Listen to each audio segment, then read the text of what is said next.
Tonight we are going to talk about the most terrifying single creature in the Third Age of Middle-earth, and the reason he is terrifying has nothing to do with fire. You know the dragon. You know the image, the vast red golden bulk coiled on the mountain of treasure, the eyes like furnaces, the voice like smoke given language. You know the scenes, the riddles in the dark chamber, the death fall over Lake Town, the arrow that finds the one bare spot in the diamond waistcoat. Smaug is one of the most iconic monsters in the history of fantasy literature, and most people think they know his story. They do not. Most people know the end of Smaug's story, the part with the Hobbit, the part with the treasure, the part where Bard's black arrow finds the gap in the armor and the dragon falls flaming into the long lake. But Smaug's story does not begin with Bilbo Baggins. Smaug's story begins centuries earlier, in the deep places of the world, in the specific quality of ancient evil that Tolkien understood better than almost any other writer. The evil that is patient, the evil that waits, the evil that sleeps on its hoard for 200 years and wakes unchanged, because the evil has nowhere to go and nothing to become except more completely what it already is. Tonight, we tell the full story. From the dragon's origins in the deep north, through the destruction of the greatest dwarf kingdom in Middle-earth, through the 2 centuries of occupation, through the quest that ended the dragon and began the war. The complete history of Smaug, not just the monster, but the catastrophe. Not just the dragon, but the desolation. This one burns. Stay with me. Part 1. The last of the great dragons. Smaug was not the first dragon. Smaug was the last. This distinction matters enormously because it changes what Smaug means, changes the dragon from a random monster to a historical figure, from an isolated threat to the final expression of a tradition of evil that stretches back to the first age of the world. The dragons were created by Morgoth, the first Dark Lord, the original enemy, the being whose evil makes Sauron look like a middle manager. Morgoth bred the dragons in the pits of Angband during the First Age. Glorong was the first, the father of dragons, the great worm who walked on legs and burned the armies of the elves, and who was, in his time, the most devastating weapon in Morgoth's arsenal. After Glorong came others, and Calagon the Black, the greatest dragon who ever lived, the winged terror whose fall broke the towers of Thangorodrim at the end of the War of Wrath. The dragons of the First Age were weapons of mass destruction, living engines of fire and terror, deployed by Morgoth against the armies of the Elves and the Valar in the wars that shaped the earliest history of the world. The War of Wrath ended Morgoth's reign. The Valar themselves came to Middle-earth, fought Morgoth's armies, and cast the Dark Lord into the void. The dragons, Morgoth's greatest weapons, were mostly destroyed in the Cataclysm, and Calagon was killed. The great war dragons of the First Age were slain or scattered. But some survived.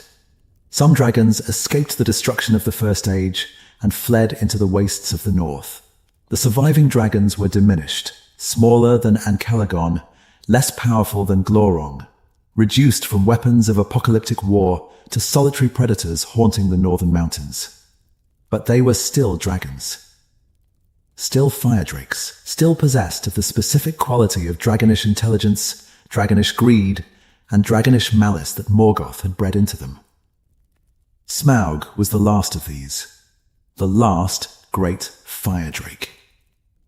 The final expression of the First Age's most devastating weapon, surviving into the Third Age like a living fossil, an anachronism, a relic of an older and more terrible world, carrying the fire and the fury of Morgoth's breeding into an age that had largely forgotten what dragons could do.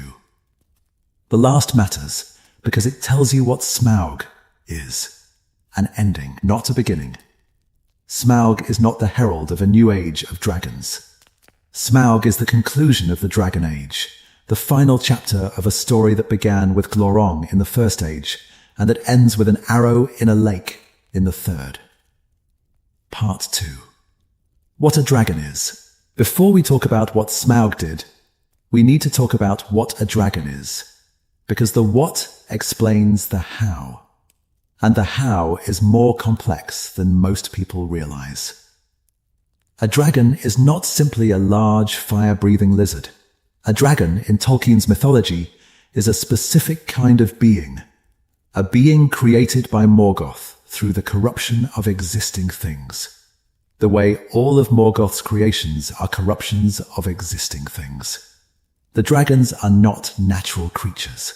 They are manufactured, bred for war, designed for terror, engineered to serve the specific purpose of destroying the enemies of the Dark Lord. The engineering has several components. Fire. The fire drakes, the category of dragon that includes Smaug, breathe fire. Not decorative fire, not theatrical fire. The fire that a dragon breathes is the specific, industrial, city-destroying quality of fire that can melt metal, ignite stone, and reduce a dwarf kingdom to smoking ruin in a matter of hours. The fire is a weapon. The fire is the primary weapon. Armor. A dragon's hide is covered in scales, hard, jewel-like scales that function as natural armor. The scales are not uniform in quality or coverage. A dragon's underside is softer than its back. A dragon's belly, over time, acquires a secondary layer of protection. The gems and gold pieces that embed themselves in the softer scales through years of lying on treasure. Intelligence. Dragons are intelligent. Not animal intelligent, sapient intelligent. Dragons can speak. Dragons can reason. Dragons can manipulate, deceive, plot, and plan. The intelligence is not the warm, curious, exploratory intelligence of the hobbits or the elves. The intelligence is cold, calculating, and fundamentally oriented toward domination. The dragon's intelligence serves the dragon's purposes: the acquisition of treasure, the destruction of enemies, the maintenance of the dragon's supremacy. Greed, the dragon sickness, the specific, insatiable, pathological desire for gold and gems, is not a personality quirk. It is a feature, a built-in quality. Morgoth bred the greed into the dragons the way you breed aggression into fighting dogs, deliberately, purposefully, as a mechanism that serves the breeder's design. The greed keeps the dragons focused. The greed keeps the dragons motivated. The greed gives the dragons a purpose that does not depend on the Dark Lord's continued instruction. The greed is the dragon's leash. Not a physical leash. Morgoth does not control the dragons through direct command. The greed is the behavioral leash, the specific quality of compulsion that drives the dragons to behave in ways that serve Morgoth's purposes, even when Morgoth is no longer present to give orders. The dragons hoard gold. The hoarding deprives the free peoples of wealth. The deprivation weakens the free peoples. The weakening serves the Shadow's purposes. Smaug carries all of these qualities: fire, armor, intelligence, greed. But Smaug also carries something that the other surviving dragons of the Third Age do not: scale. Smaug is enormous, the largest dragon to appear in Middle-earth since the First Age. The size is not simply impressive. The size is the specific military quality that makes Smaug a strategic threat rather than a local nuisance. Part 2b. The Diamond Waistcoat. The armor that protects Smaug is not simply the natural scales. Over 2 centuries of lying on the treasure, the softer scales of the dragon's underside have been embedded with gems and gold fragments that have been pressed into the flesh by the dragon's weight. The result is the Diamond Waistcoat, the layer of treasure armor that covers the dragon's belly, and that Smaug displays to Bilbo with the specific, preening quality of a being who considers himself invulnerable. The Diamond Waistcoat is wealth as armor. The treasure that the dragon hoards also protects the dragon. The gold and gems lying beneath the dragon's body have been incorporated into the dragon's defensive system. The treasure is not just the dragon's possession. The treasure is the dragon's protection. The implication is disturbing. The dragon is armored by his greed. The more the dragon hoards, the thicker the armor. The longer the dragon lies on the gold, the more completely the gold integrates into the dragon's defenses. The hoarding is not just accumulation. It is fortification. The greed produces the protection that sustains the greed. But the armor has a gap. The one spot, the left breast, the bare patch, is the spot where the gems did not adhere. The spot where the dragon's armor failed to fully form. The vulnerability that the vanity reveals and that the arrow exploits. The gap is the greed's failure. The greed that produced the diamond waistcoat was not quite complete. The greed that armored the dragon left one spot unprotected. And the one unprotected spot is the spot where the death enters. The symbolism is precise. The greed protects almost completely. The greed covers almost everything. The greed makes the dragon almost invulnerable. Almost. The almost is the gap. And the gap kills the dragon. The greed that was supposed to protect the dragon is the greed that produces the false confidence that prevents the dragon from guarding the one spot that the greed did not cover. The diamond waistcoat is the visual metaphor for the relationship between greed and vulnerability. The greed covers the dragon in jewels. The jewels make the dragon feel invulnerable.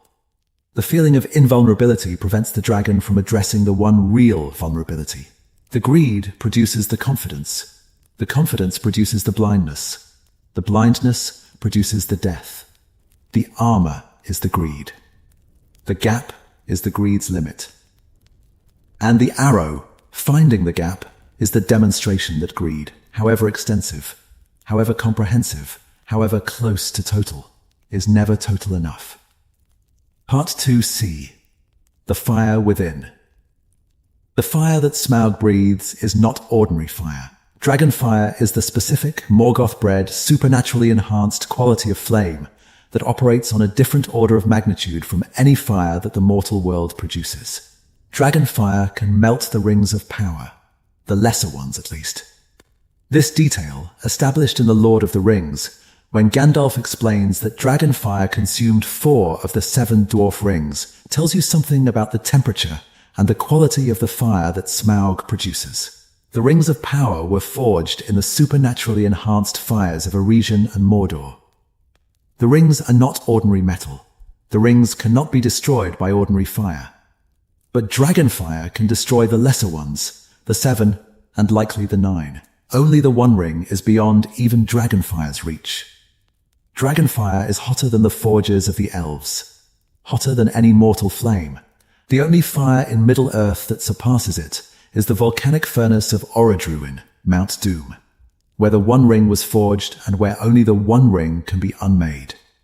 Dragon fire can destroy the lesser rings of power, but not the one. Smaug's fire sits just below the threshold of the divine, the most devastating non-volcanic fire in Middle-earth, capable of unmaking things that were forged with supernatural craft. The fire is inside the dragon.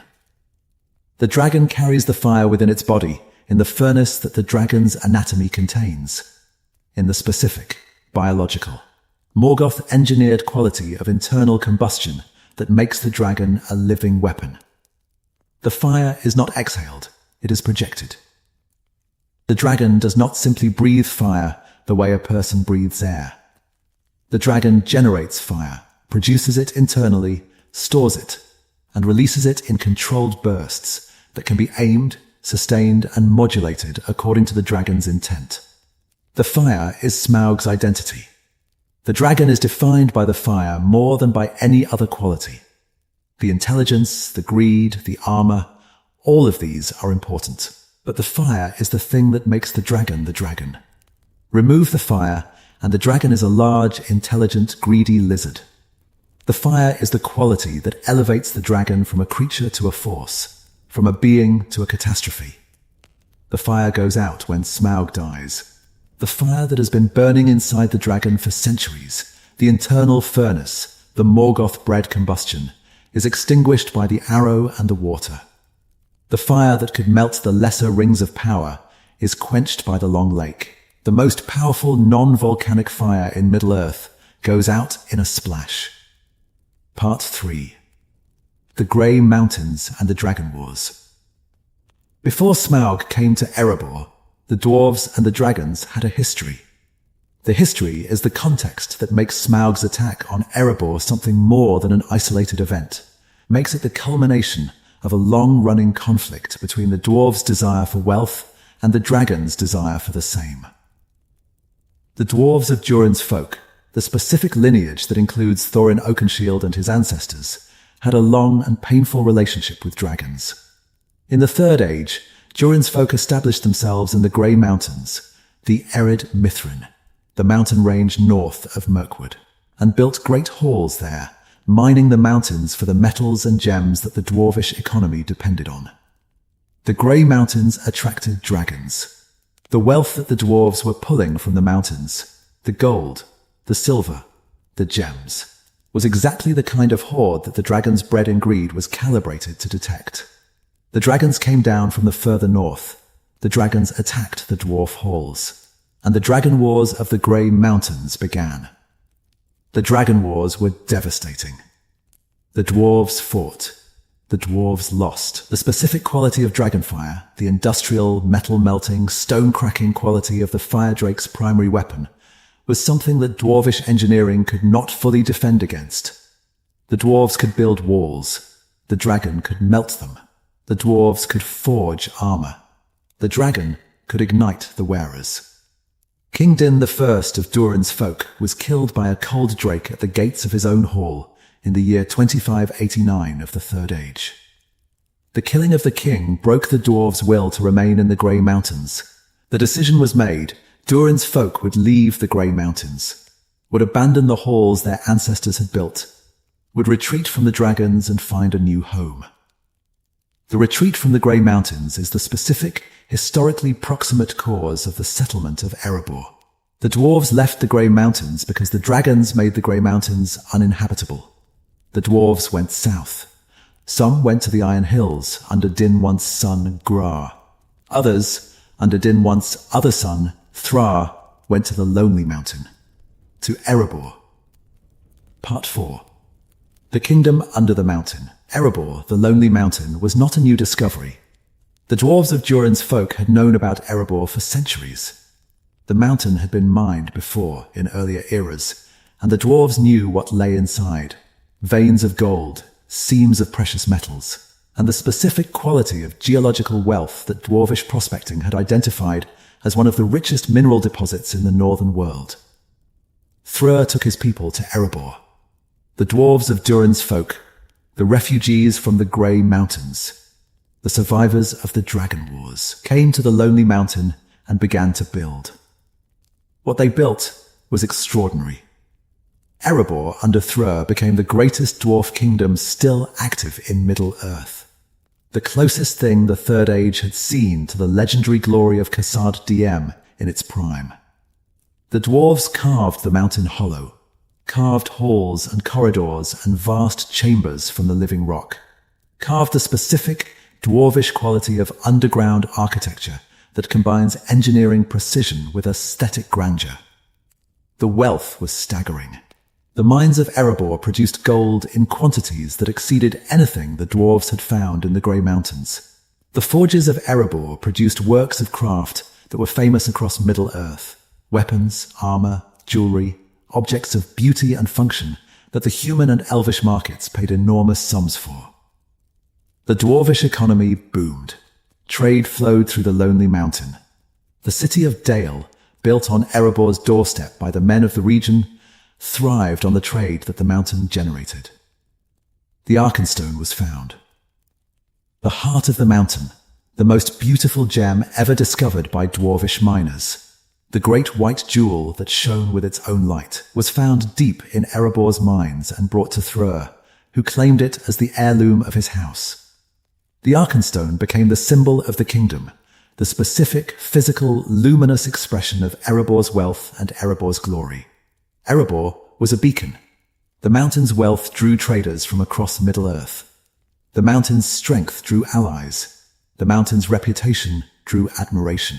For decades, Erebor was the center of the northern world, the economic engine that powered the commerce of the lands between the Misty Mountains and the Iron Hills. And Erebor was a target.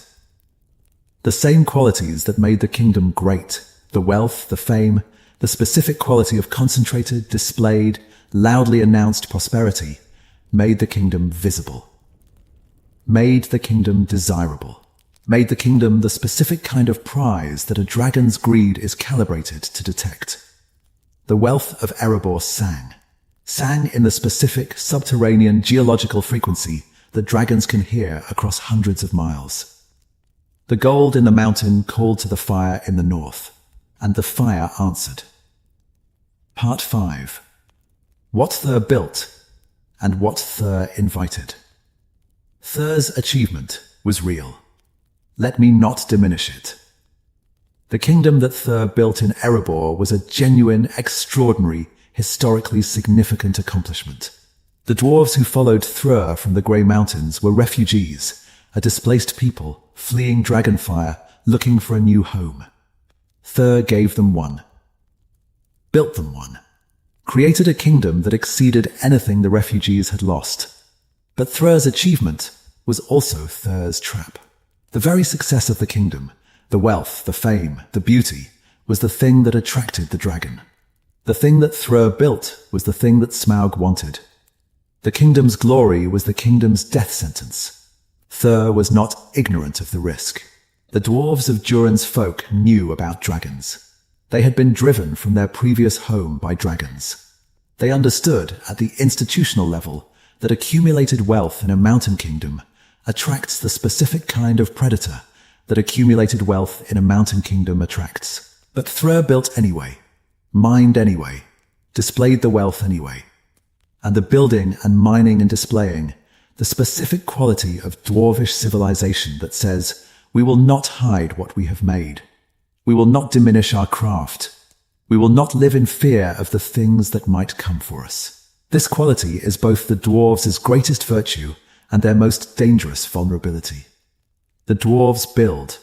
The building attracts. The attraction produces destruction.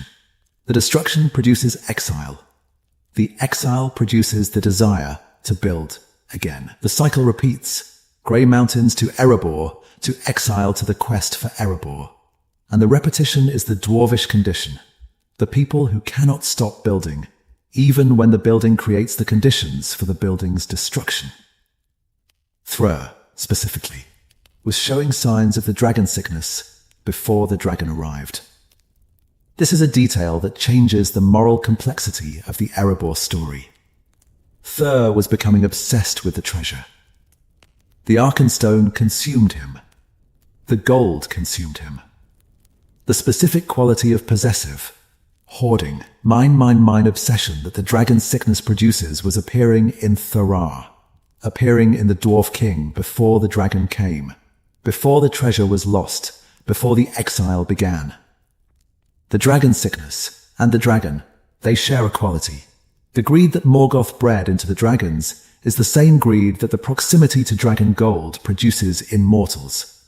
The dragon's greed and the dwarf's greed are the same greed, the same pathological, possessive, never satisfied desire for more, for everything, for the specific quality of complete ownership that no mortal being can achieve. Thur was becoming dragon like before the dragon arrived. The dragon's sickness was transforming the Dwarf King into a being whose relationship with the treasure mirrored the dragon's relationship with the hoard. The king was becoming the thing that would destroy his kingdom. Part 6. The Coming of Smaug. The year was 2770 of the Third Age. Smaug came from the north. The coming was not a surprise, or rather, the coming should not have been a surprise. The dwarves knew about dragons, knew the dragons were in the north, knew that the wealth of Erebor was the specific kind of target that dragons seek. The dwarves should have been prepared. They were not because they were foolish, because the preparation that would have been necessary was the preparation that the dwarvish culture could not produce. The preparation that would have saved Erebor was the preparation to hide the wealth, to diminish the display, to make the kingdom less visible, less desirable, less obviously rich. The dwarves could not do this, could not hide their wealth any more than a dragon could stop hoarding it. The display was the identity. The craft was the culture.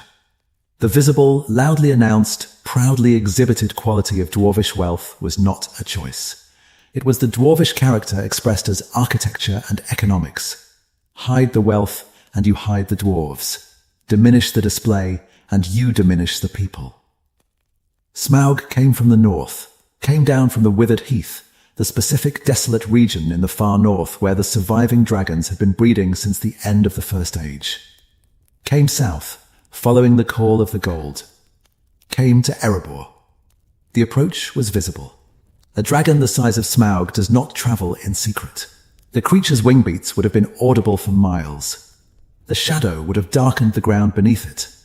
The specific visual quality of a great fire drake in flight, the vast red golden body, the wings that span hundreds of feet, the trail of smoke and sparks, would have been visible to every being between the withered heath and the lonely mountain.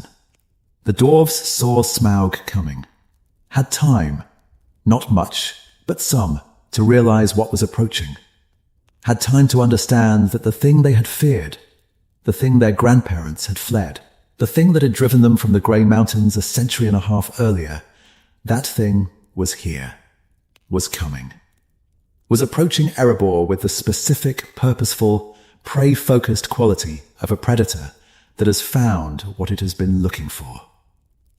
And then, the fire. Part 7. The Fall of Erebor. The attack was devastating, and the devastation was fast.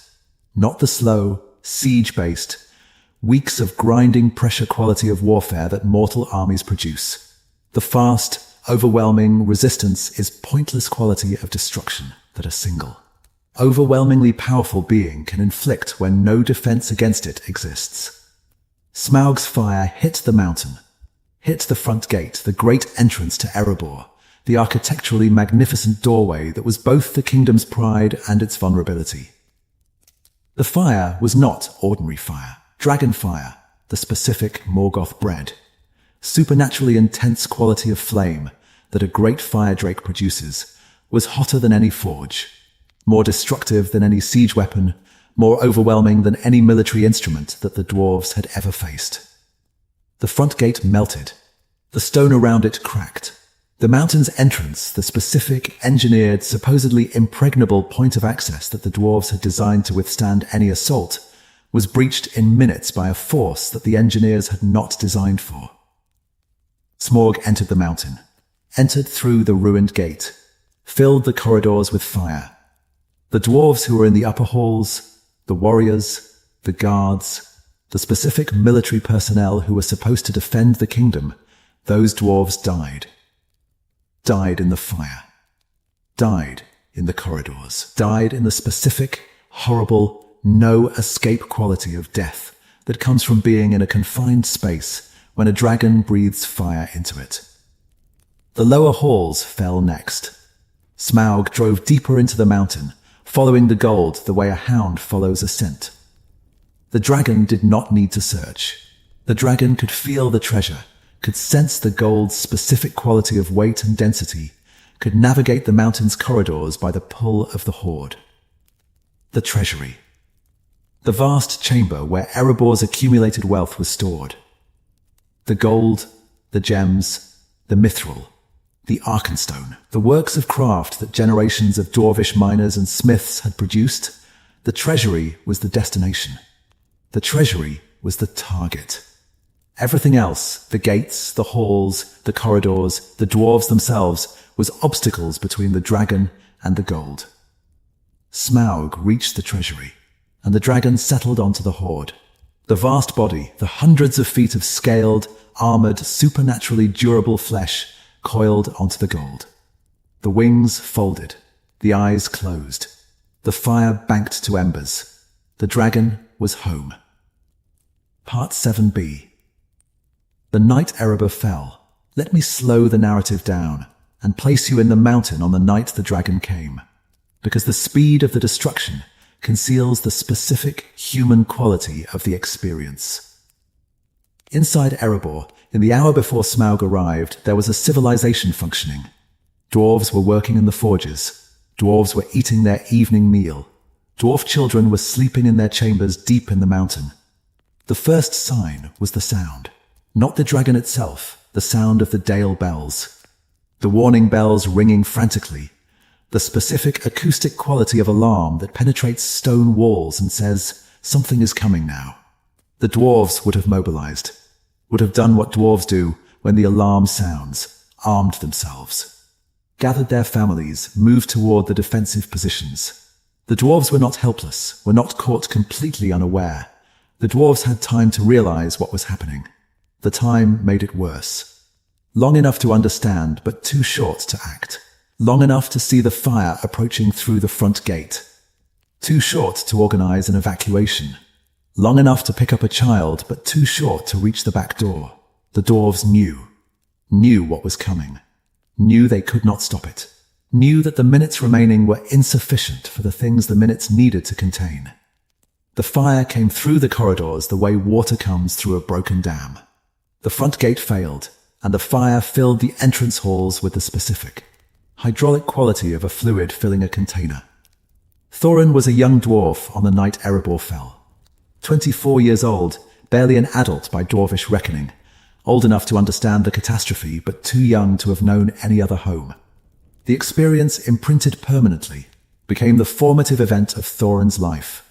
Thorin remembers the fire, remembers the smell, the acrid, metal and stone quality of dragonfire.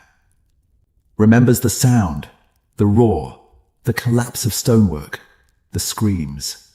Remembers the heat. Thorin escaped with his grandfather and father through the secret door. Fled out of his home into the night air on the mountain's western face. And Thorin looked back and saw the fire pouring from the front gate like lava from a volcano, lighting the night sky, illuminating Dale, which was already burning. Thorin was a young dwarf, looking at the destruction of his world. And the young dwarf became the prince, and the prince became the exile, and the exile became the king who would spend his life trying to undo what he had witnessed that night. That image, the fire, the mountain, the world ending, is the image that drives every decision Thorin makes for the next 170 years. Part 7c. The Shame of the Elves. The elves of the woodland realm were nearby when Smaug attacked Erebor. Thranduil, the Elven King, was aware of the attack, was in a position to help. Thranduil did not help. The Elven King, who could have sent his warriors to support the dwarves, who could have provided shelter for the refugees, Thranduil did nothing. The elvish army marched to the borders of the desolation, saw the dragon's fire, and turned back. The refusal is the wound that does not heal. The specific, unforgotten, unforgiven quality of abandonment that defines Thorin's relationship with the elves for the rest of his life. The dwarves needed help. The elves refused. And the refusal, the calculated decision to let the dwarves die rather than risk elvish lives against a dragon, is the betrayal that Thorin carries across 2 centuries. Thranduil had reasons. The dragon was too powerful, the risk too great, the probability of elvish casualties too high. The Elven King made a rational calculation that the cost of intervention exceeded the benefit. The calculation was rational. The calculation was also morally wrong. Wrong in the specific quality that results when rational calculation is applied to a situation that demands irrational generosity. The situation called for help. The refusal, however rational, was a failure of courage. Thorin never forgives. When Thorin refuses to deal with Thranduil after the dragon's death, when Thorin chooses war over negotiation, the refusal is driven not only by the dragon's sickness, but by this memory. The memory of the night the dragon came, and the elves stood by and watched. Part 7d. The Secret Door's Other Purpose. The secret door that saved Thorin's family was designed for more than escape. The secret door was designed for return. The dwarvish engineers who built Erebor included the secret door as a re-entry point, a hidden passage through which the rightful owners could return if the mountain was ever lost. The door was the engineers' act of faith, the faith that the dwarves would come back, that whatever catastrophe might drive them from their home, they would eventually return, and when they returned, They would need a way in that the occupier did not know about. The key and the map, the two objects that the quest depends on, are the engineer's gift to the future. The key opens the door. The map shows the location. The two objects, passed from generation to generation across the centuries of exile, are the physical connection between the catastrophe and the return. The door is the engineering of hope, the structural expression of the faith that the exile is not permanent. The dwarvish quality of building for the future applied to the terrible scenario of dragon attack. The engineers were right. The door was needed. The door was used. The engineering of hope produced the structural means by which the hope was fulfilled. Part 8. The destruction of Dale. Erebor was not the only thing Smaug destroyed that day. Dale, the human city at the mountain's foot, the trading town that had grown rich on the commerce that flowed through Erebor, Dale was destroyed too. Dale was collateral damage. Or rather, Dale was the next course. The dragon had taken the mountain. The dragon had the treasure. The dragon's primary objective was achieved. But Dale was there, was adjacent, was populated, was made of flammable material, and the dragon was not finished burning. Smaug came out of the mountain, came through the ruined gate, came into the air above Dale, and breathed. Dale burned. The wooden buildings, the market stalls, the homes and the workshops and the specific civilian infrastructure of a prosperous trading town. All of it burned. The fire from above, the dragon circling, breathing, the fire falling on the city like rain from a volcano. The fire consumed Dale in hours. The people of Dale died. Not all of them. Some escaped. Some fled south toward the Long Lake. Some survived through the specific quality of luck and speed that allows some people to escape catastrophes that kill others. But many died. The Lord of Dale was killed. The warriors who tried to fight, who tried to shoot arrows at the dragon, who tried to bring the creature down with the human weapons that were all they had, those warriors died. Girion, Lord of Dale, is said to have shot arrows at Smaug. Black arrows, the great war arrows of Dale, forged by dwarvish smiths, the specific quality of arrowcraft that represented the best that human bowmanship and dwarvish metallurgy could produce. Girion shot. The arrows struck. The arrows bounced off the dragon's armor, bounced off the scales that covered Smaug's body, the natural armor that no arrow could penetrate. Except, and this is the detail that echoes across 2 centuries, except that one of Girion's arrows may have found a weak spot, may have loosened a scale, may have created the specific, tiny, barely perceptible gap in the dragon's armor that would, 200 years later, be the death of the beast. The black arrow that killed Smaug, the arrow that Bard shot into the dragon's belly, found a gap that Girion's arrows may have created.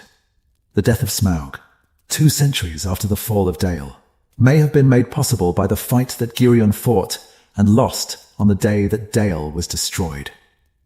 The echo across 2 centuries is the specific quality of the Smaug story that Tolkien handles with characteristic precision. The present is shaped by the past. The victory in Laketown is made possible by the defeat in Dale. The arrow that kills the dragon finds the gap that a previous arrow made.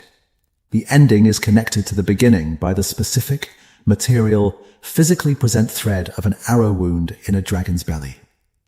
Part 9. The refugees. The fall of Erebor produced refugees. 2 streams of refugees, one dwarvish, one human, fleeing the destruction, carrying nothing except what they could carry, moving away from the mountain that had been their home.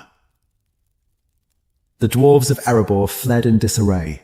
Thrur, the king, the builder, the being whose obsession with the treasure had contributed to the kingdom's vulnerability, Thrur escaped through a secret door. A back entrance.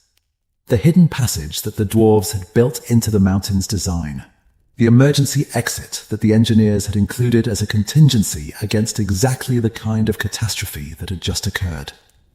The secret door saved Thra, saved Thrym, Thrur's son, saved Thorin, Thrin's son, the young dwarf prince who would, nearly 2 centuries later, Lead the quest to reclaim the mountain.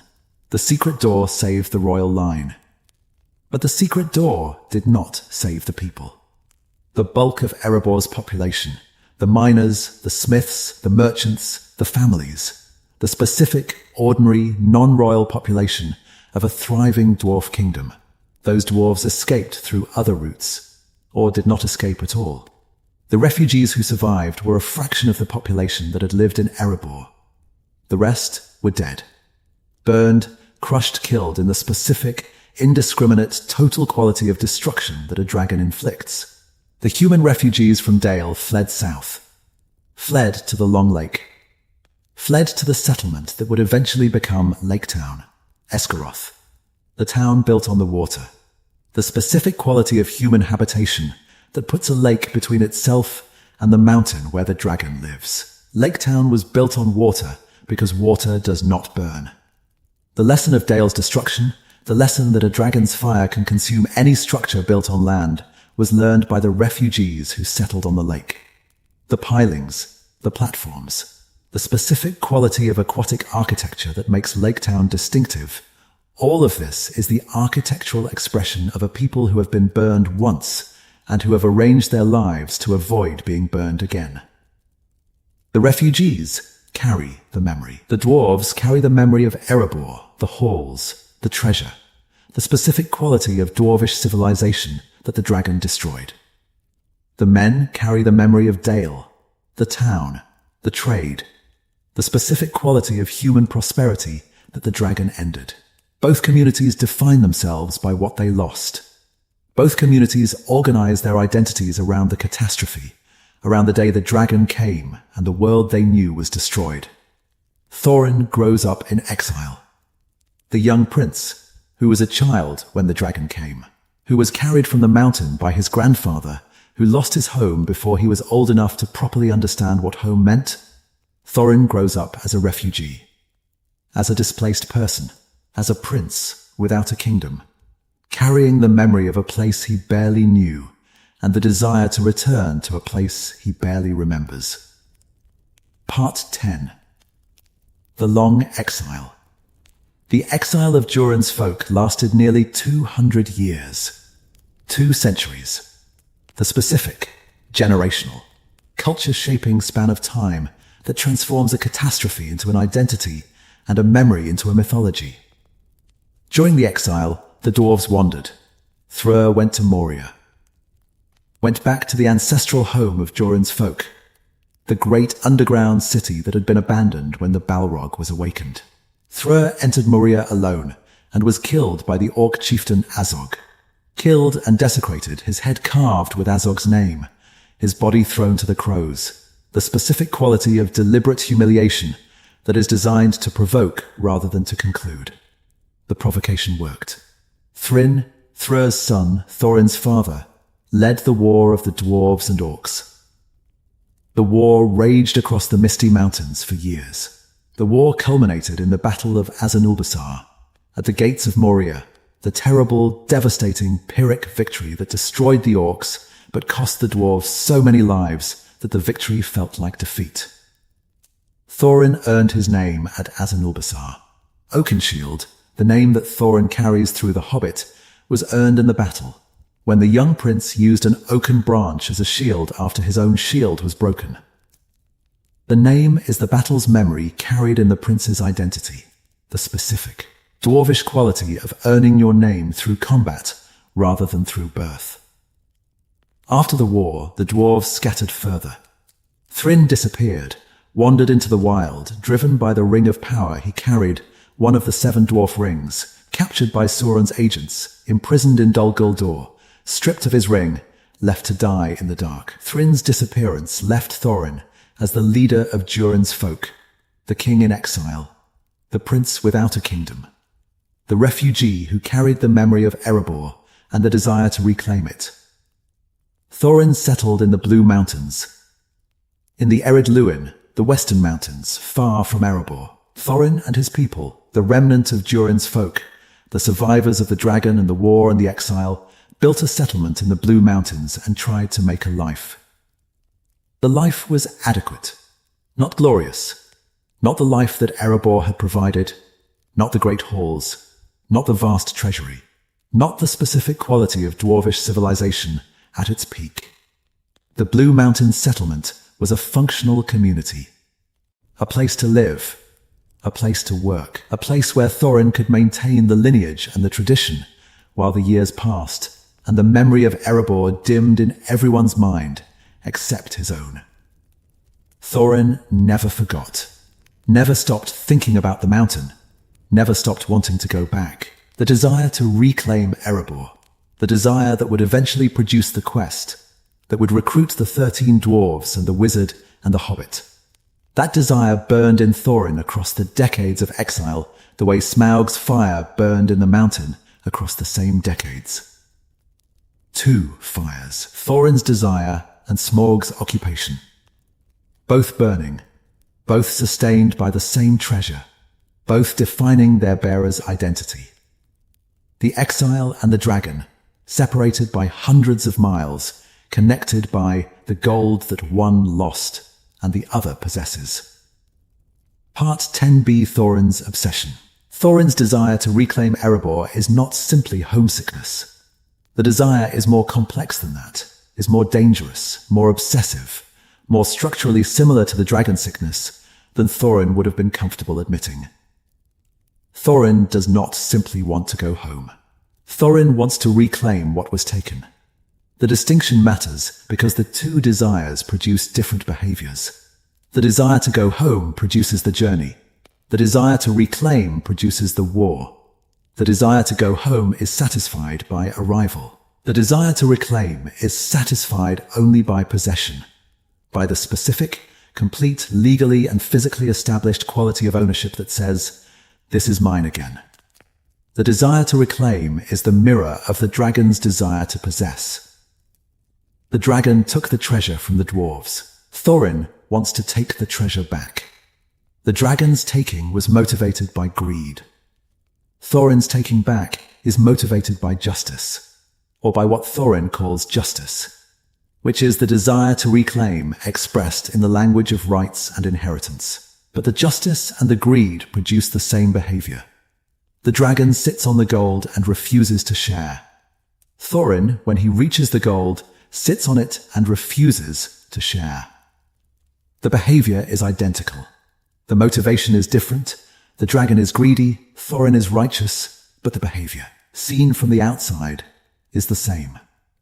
The similarity between Thorin's reclamation and Smaug's possession is the Hobbit's darkest insight. The victim, reclaiming what was taken, can become the victimizer. The being who was wronged, pursuing justice, can become the being who wrongs others. The specific quality of "I want what is mine" can transform from a legitimate grievance into an illegitimate obsession, and the transformation happens so gradually that the being experiencing it does not notice. Thorin does not notice, does not see himself becoming the dragon, does not recognize the specific, behavioral, posture and attitude similarities between the exile king sitting on the reclaimed treasure and the fire drake sitting on the stolen treasure. The blindness is the sickness. The sickness prevents the sufferer from seeing the sickness. Part 10c. The journey to Erebor. The journey from the Shire to the Lonely Mountain takes months. The journey crosses the breadth of northern Middle-earth, from the westernmost settled lands to the eastern reaches, from the comfortable Hobbit country to the desolate dragon country. The journey is not simply a geographic transition. It is a psychological transition, a slow, progressive, accumulating darkness quality of movement from the safe to the dangerous, from the known to the unknown, from the world where dragons are stories to the world where dragons are real. The stages of the journey correspond to the stages of the company's education. The trolls teach the company that danger is real. The misty mountains teach the company that the wild is hostile. The goblin tunnels teach the company that evil has organization. Mirkwood teaches the company that beauty and danger coexist. The Elven King's halls teach the company that allies can be obstacles. Laketown teaches the company that politics complicates everything. Each stage strips away a layer of the company's naivety. The company that arrives at Erebor is not the company that left the Shire. The dwarves are harder. Bilbo is smarter. The specific quality of comfortable, we can handle this confidence that the company carried out of Bag End has been replaced by the specific, harder.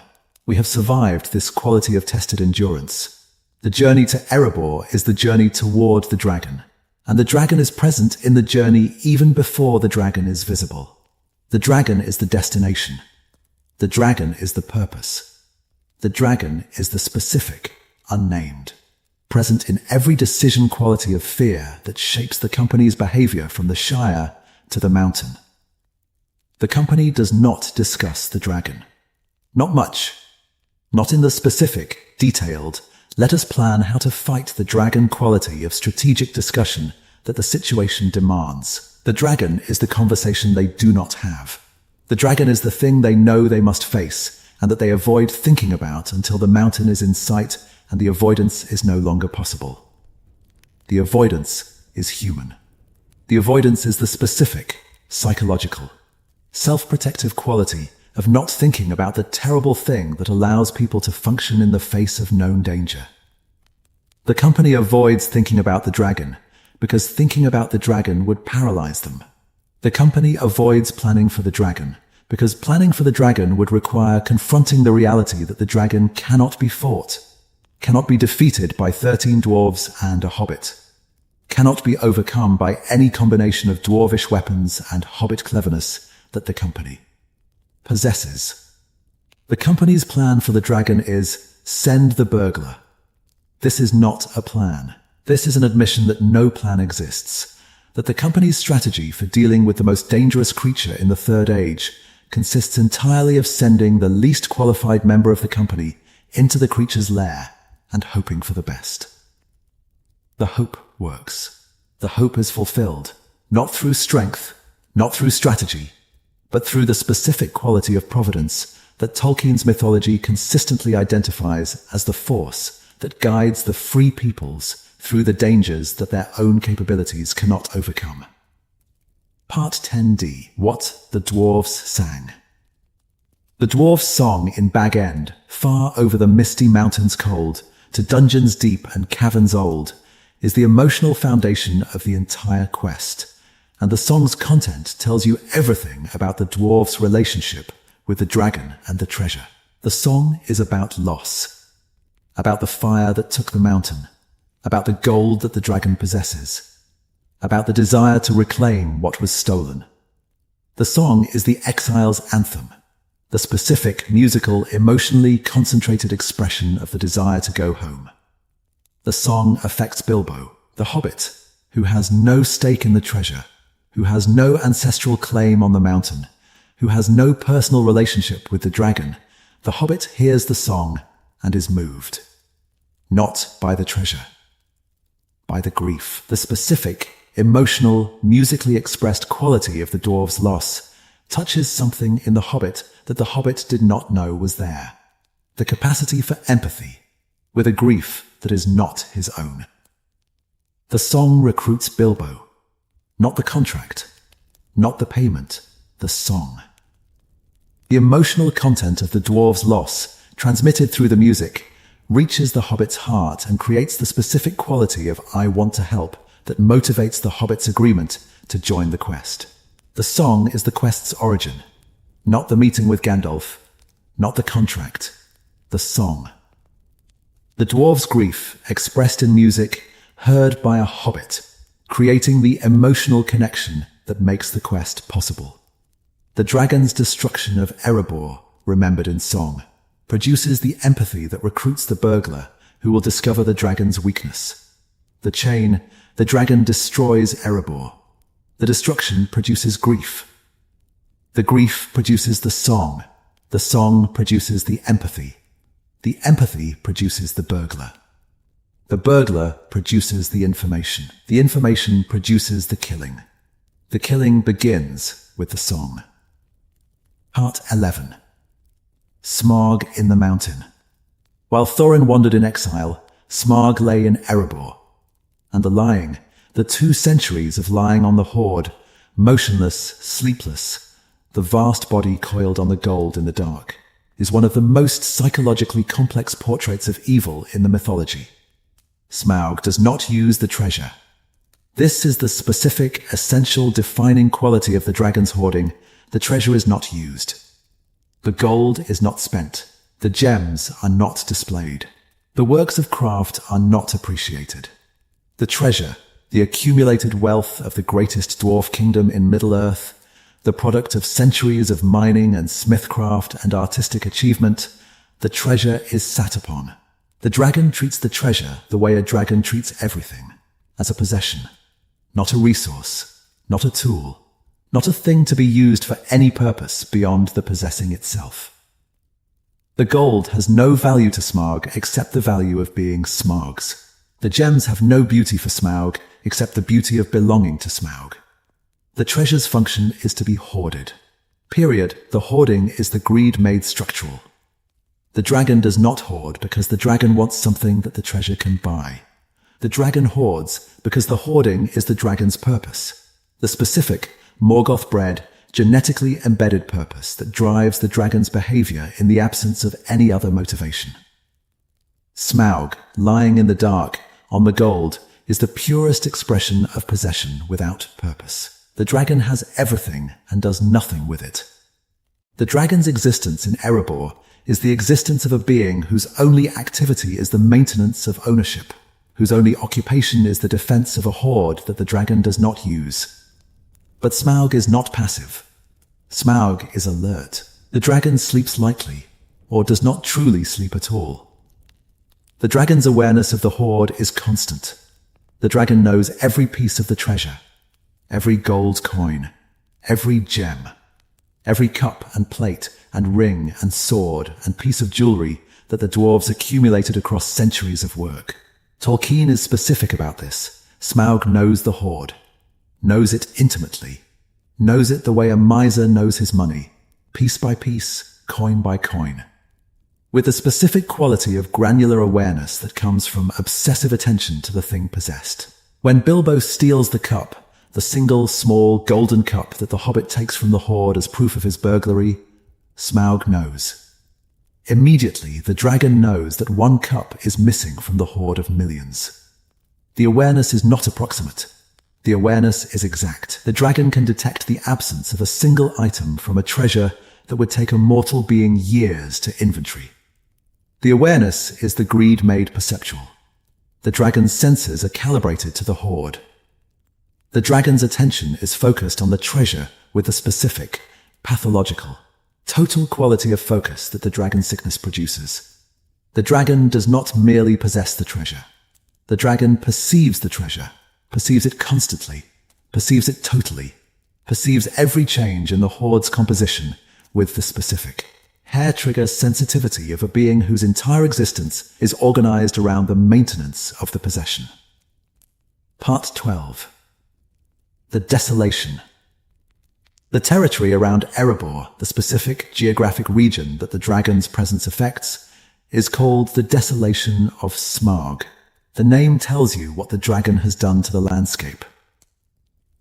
The desolation is not natural wasteland.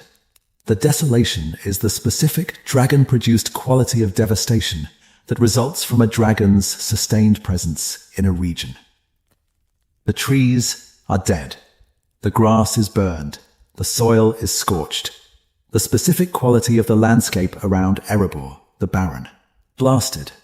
Nothing grows here. Quality of the terrain is the product of the dragon's fire, the dragon's poison, the dragon's specific quality of anti-life that radiates from the mountain like heat radiates from a furnace. The desolation extends for miles around the lonely mountain. The region that was once fertile, that supported Dale, that supported the farming communities that traded with the dwarves, the region is dead. Not just uninhabited, dead. The soil itself is poisoned. The water is contaminated. The specific quality of organic life that makes a landscape habitable has been extinguished by the dragon's presence. The desolation is the dragon's territory. Not claimed through law or treaty, claimed through destruction. The dragon does not govern the desolation. The dragon has killed the desolation. The territory is the dragon's because nothing else can survive in it, because the dragon's presence has made the landscape uninhabitable for every other form of life. The desolation extends Smaug's threat beyond the mountain. A dragon in a mountain is a local threat, dangerous to anyone who enters the mountain, but limited in scope to the mountain's interior. A dragon whose presence creates a miles-wide zone of destruction is a regional threat, a being whose mere existence transforms the landscape, kills the agriculture, and drives the population from the surrounding territory. The desolation is why Lake Town exists where it does. The men who fled Dale settled on the Long Lake because the Long Lake was far enough from Erebor to be outside the desolation zone. The water, the specific quality of the lake's aquatic environment, provided both defense against the dragon's fire and distance from the dragon's anti-life presence. The desolation is also why the quest matters. The quest to reclaim Erebor is not simply a quest for treasure. The quest is a quest to end the desolation, to remove the dragon from the mountain and allow the landscape to recover, to allow Dale to be rebuilt, to allow the agriculture and the commerce and the specific quality of human and dwarvish civilization that the dragon's presence has destroyed to return. Part 13. Why Gandalf cared about the dragon. Gandalf's involvement in the quest for Erebor is not motivated by treasure. Gandalf does not care about gold. Gandalf's motivation is strategic, is driven by the specific, geopolitical, big-picture quality of thinking that the wizard brings to every situation. Gandalf is afraid of Smaug. Not personally afraid. Gandalf is not a being who experiences fear the way mortals do. Strategically afraid. Gandalf recognizes that Smaug represents a strategic threat to the entire Western Alliance, a threat that extends far beyond the destruction of Erebor and the desolation of the surrounding territory. The strategic threat is this: Sauron could use Smaug. Sauron, the Dark Lord, the necromancer of Dol Guldur, the specific quality of evil that is gathering strength in the east. Sauron could, if he chose, recruit Smaug. Could offer the dragon an alliance, could deploy the dragon against the free peoples the way Morgoth had deployed the dragons of the First Age against the elves. A dragon allied with Sauron would be catastrophic. Smaug, deployed against the northern kingdoms, against the remnants of Arna, against the woodmen of Mirkwood, against the dwarves and the men of the north, Smaug could destroy the entire northern defensive structure, could burn Dale a second time, could destroy Lake Town, could devastate the lands between the Misty Mountains and the Iron Hills. And Smaug could do this quickly, not in the slow, grinding, years of campaign quality of warfare that mortal armies require. In days, possibly in hours. The dragon's speed, the dragon's fire, the dragon's specific quality of one being army of destruction, would allow Sauron to eliminate the northern free peoples faster than the northern free peoples could organize a defense. Gandalf sees this. Gandalf understands the strategic implications of a dragon sitting on the northern trade route, controlled by no one, available to the highest bidder, a weapon of mass destruction waiting to be deployed. Gandalf understands that Smaug must be removed, not because the treasure should be returned to the dwarves, but because the dragon's continued existence represents a strategic vulnerability in the Western Alliance's northern flank. The quest for Erebor is Gandalf's strategic operation. The treasure is the dwarves' motivation. The dragon's removal is Gandalf's motivation. The two motivations align. Both require entering the mountain and dealing with the dragon. But the motivations are different, and the difference is the specific quality of strategic thinking that Gandalf brings to the quest, and that the dwarves, focused on the treasure, do not fully appreciate. Part 13b. What Erebor means to the dwarves. The concept of home for the dwarves of Durin's folk is different from the concept of home for any other people in Middle-earth. For hobbits, home is comfort. For elves, home is memory. For men, home is heritage. For dwarves, home is a place of making. The home is not the mountain. The home is what the dwarves made inside the mountain. The halls they carved. The forges they built.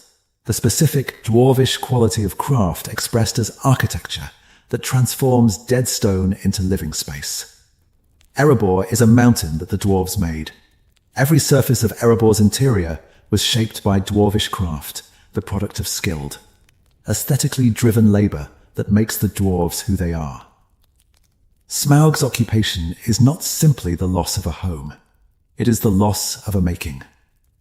The dragon sits on the product of centuries of dwarvish labor, and the sitting is an affront not just to ownership, but to craft.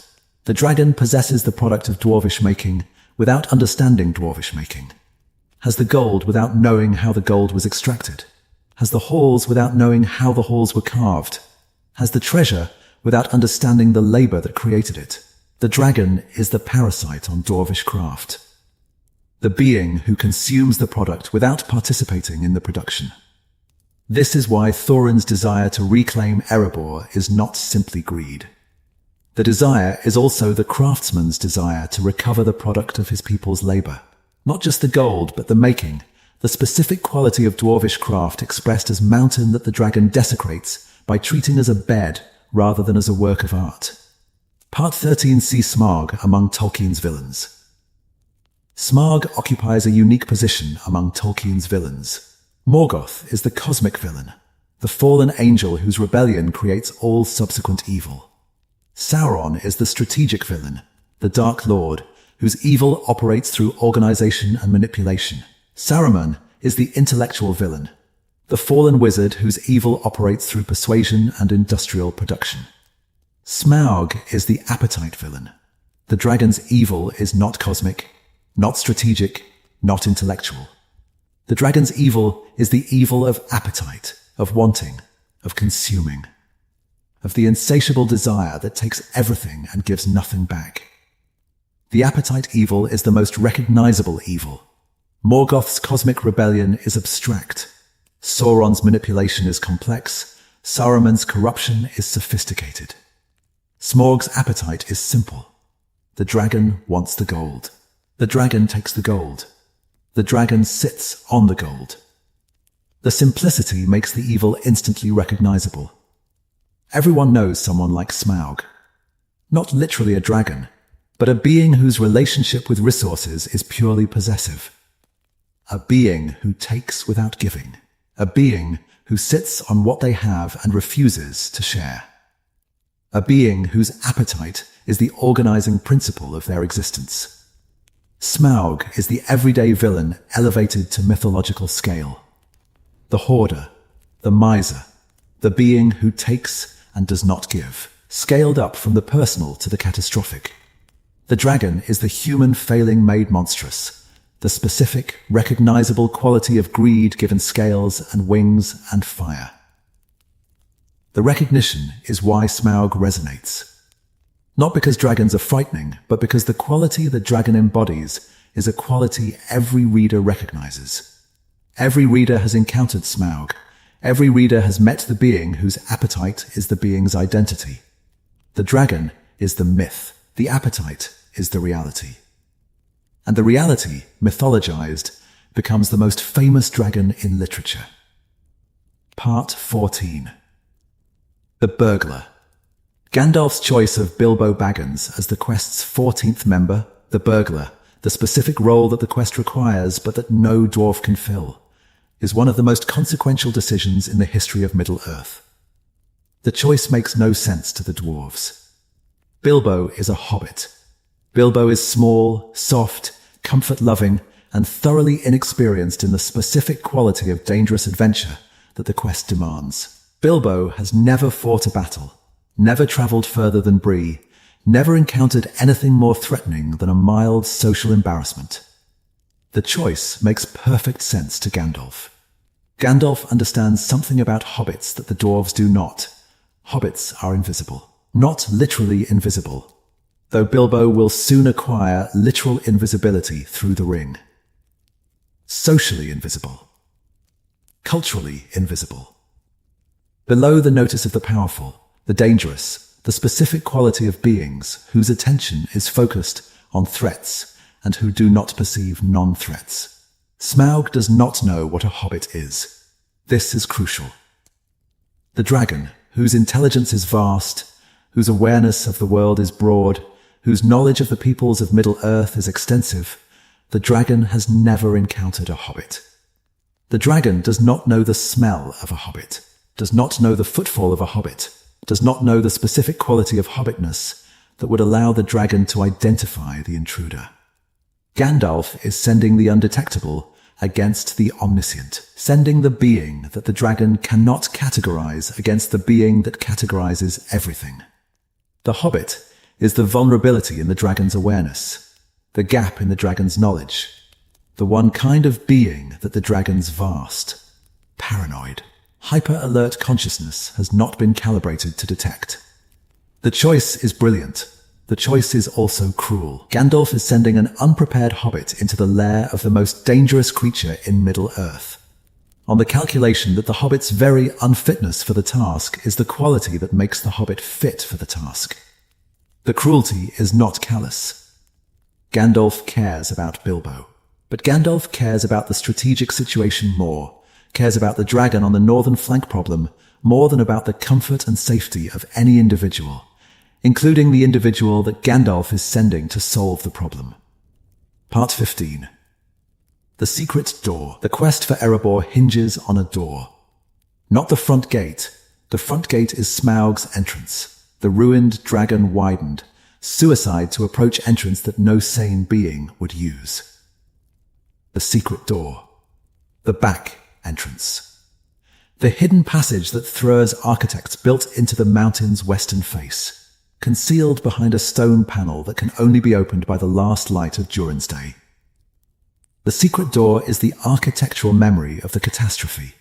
The door was built because the builders knew that catastrophe was possible, knew that a dragon might come, that the front gate might fall, that the kingdom might need a way out that the attacker did not know about. The door is the engineer's answer to the question, what do we do when the thing we fear most actually happens? The answer, we leave a door that nobody can see and that can only be opened under specific, astronomically rare conditions. We build the escape route into the mountain the way we build the treasury and the throne room, as a permanent, structurally integrated feature of the kingdom's design. The key to the door was Thrur's. The map that shows the door's location was Thrur's. Both objects were passed from Thrur to Thrinn to Gandalf, the specific chain of custody that connects the door's secret to the quest's inception. Gandalf gives the key and the map to Thorin at the meeting in Bag End, and the giving is the specific, material, physically present connection between the catastrophe's past and the quest's future. The door is a threshold. Not just architecturally, narratively, the door is the threshold between the outside world and the dragon's world. The door is the specific physical boundary that Bilbo must cross to become the burglar. The point at which the hobbit stops being a tourist and starts being a participant in the confrontation with the dragon. The opening of the door, the last light of Durin's Day falling on the keyhole, the key turning, the stone panel swinging inward, is one of the most suspenseful moments in The Hobbit. The moment when the door opens is the moment when the quest becomes real. The moment when the theoretical we will enter the mountain and deal with the dragon becomes the physical. The mountain is open and the dragon is inside. Bilbo goes through the door, goes down the tunnel, goes into the dark, toward the red glow at the tunnel's end, toward the heat and the smell and the specific growing awareness that the thing at the end of the tunnel is not a metaphor. The thing at the end of the tunnel is a dragon. Part 16. The conversation in the dark. The dialogue between Bilbo and Smaug is one of the most celebrated scenes in 20th century fantasy literature, and it is celebrated because it is not what anyone expects. It is not a fight. It is a conversation. Bilbo does not attack Smaug. Bilbo talks to Smaug. The hobbit enters the dragon's chamber, the vast, gold-filled, heat-shimmering cavern where the dragon lies on the hoard, and the hobbit and the dragon have a conversation. The conversation is a game of riddles and evasions, of half-truths and misdirections, of the specific quality of verbal fencing that Tolkien excels at, and that the English literary tradition values above almost any other form of intellectual exchange. Bilbo speaks in riddles, does not give his name, gives descriptions instead. I am the clue finder, the web cutter, the stinging fly. I was chosen for the lucky number. The descriptions are true but uninformative. They tell Smaug what Bilbo has done without telling Smaug who Bilbo is or what Bilbo wants. Smaug responds with a specific quality of intelligence that makes the dragon more dangerous than any physical threat. Smaug understands the game. Smaug recognizes the evasions. Smaug plays along, not because the dragon is fooled, but because the dragon is curious. The dragon has been alone in the mountain for 2 centuries. The dragon has not had a conversation in 200 years. The arrival of a being who can speak, who can trade riddles, who can engage the dragon's intelligence, is, for Smaug, a novelty. A entertainment. A break in the monotony of lying on gold in the dark. The conversation reveals Smaug's character. The dragon is vain, enormously, pathologically, destructively vain. The dragon knows the dragon is magnificent, knows the scales are beautiful, knows the fire is devastating, knows the intelligence is sharp. The vanity is not insecurity. The dragon is not seeking validation. The vanity is the specific quality of self-satisfaction that comes from being, in objective terms, the most dangerous being in the room. The dragon is vain, because the dragon is correct. The dragon is magnificent. The vanity is justified. And the justified vanity makes the dragon more dangerous, not less, because the dragon, secure in its magnificence, does not take the Hobbit seriously. The conversation also reveals the dragon's psychological warfare capability. Smaug does not simply talk to Bilbo. Smaug plants seeds. Seeds of doubt. Seeds of suspicion. The dragon suggests that the dwarves are using Bilbo, that the dwarves do not intend to share the treasure, that the Hobbit is a tool rather than a partner, that the real danger to Bilbo is not the dragon, but the dwarves who sent him into the dragon's chamber. The seeds work. After the conversation, Bilbo is shaken, not by the dragon's fire, by the dragon's words. The suggestion that the dwarves are untrustworthy, the suggestion that Thorin's desire for the treasure will override Thorin's obligations to his companions, plants a doubt in Bilbo's mind that the subsequent events will confirm. The dragon's psychological warfare is more effective than the dragon's fire. The fire can kill the body. The words can kill the trust. And the trust, the fragile, essential, quest-sustaining quality of mutual reliance between the burglar and the dwarves, is the thing that the dragon's words attack. Part 17. The dragon's vanity. Smaug's vanity is the flaw that kills him. Let me be specific about this, because the specifics are what make the death both satisfying and instructive. During the conversation with Bilbo, Smaug rolls onto his back, shows the Hobbit his belly, the underside, the softer scales, the specific area of the dragon's anatomy that is less armored than the back and the flanks. The dragon does this to display the diamond waistcoat, the layer of gems that have embedded themselves in the softer belly scales through 2 centuries of lying on the treasure. The display is vanity. The dragon is showing off. The dragon is saying, "Look at me. Look at how beautiful I am.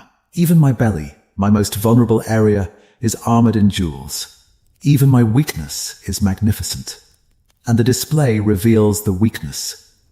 Bilbo, looking at the diamond-encrusted belly, sees something that the dragon does not know the Hobbit has seen. A bare patch. A gap in the gem armor. A single area on the dragon's left breast where the scales are bare and the flesh is exposed. The bare patch is the gap. The vulnerability. The specific, tiny, barely visible flaw in the dragon's otherwise impenetrable defenses. The gap that Girion's arrows may have created 2 centuries ago. The gap that the dragon does not know about, or does not care about, because the dragon's vanity says, "I am perfect. I am invulnerable. No flaw exists that I need to worry about." Bilbo sees the gap. Bilbo tells the dwarves about the gap. The information travels through the dwarves, through Lake Town, through the specific, oral, person-to-person chain of communication that eventually delivers the information to the one being who can use it. Bard the Bowman. The dragon's vanity creates the chain that kills the dragon. The dragon rolls over to show off. The showing off reveals the gap. The gap is communicated to the archer. The archer fires. The dragon dies. Vanity is the mechanism. The dragon's desire to be admired, the specific, pathological, look at my beautiful belly quality of self-display that the dragon cannot resist, is the mechanism that produces the dragon's death. The flaw is not the bare patch. The flaw is the vanity that reveals the bare patch. The dragon is killed by the dragon's own character. Part 18. Smaug's attack on Lake Town. The dragon's attack on Lake Town is the eruption. The transition from the slow, deliberate, conversation-paced tension of the Bilbo encounter to the explosive, cinematic, catastrophic violence that the dragon has been holding in reserve for 2 centuries. Smaug is enraged. The burglar has been in the treasury. The burglar has stolen a cup. The burglar has been talking to the dragon, and the dragon, whose intelligence is formidable, whose paranoia is acute, has deduced that the burglar came from Lake Town. That the men of the lake are involved. That the town on the water has been aiding the intruders who dared to enter the dragon's mountain and steal from the dragon's hoard. Smaug comes out of the mountain.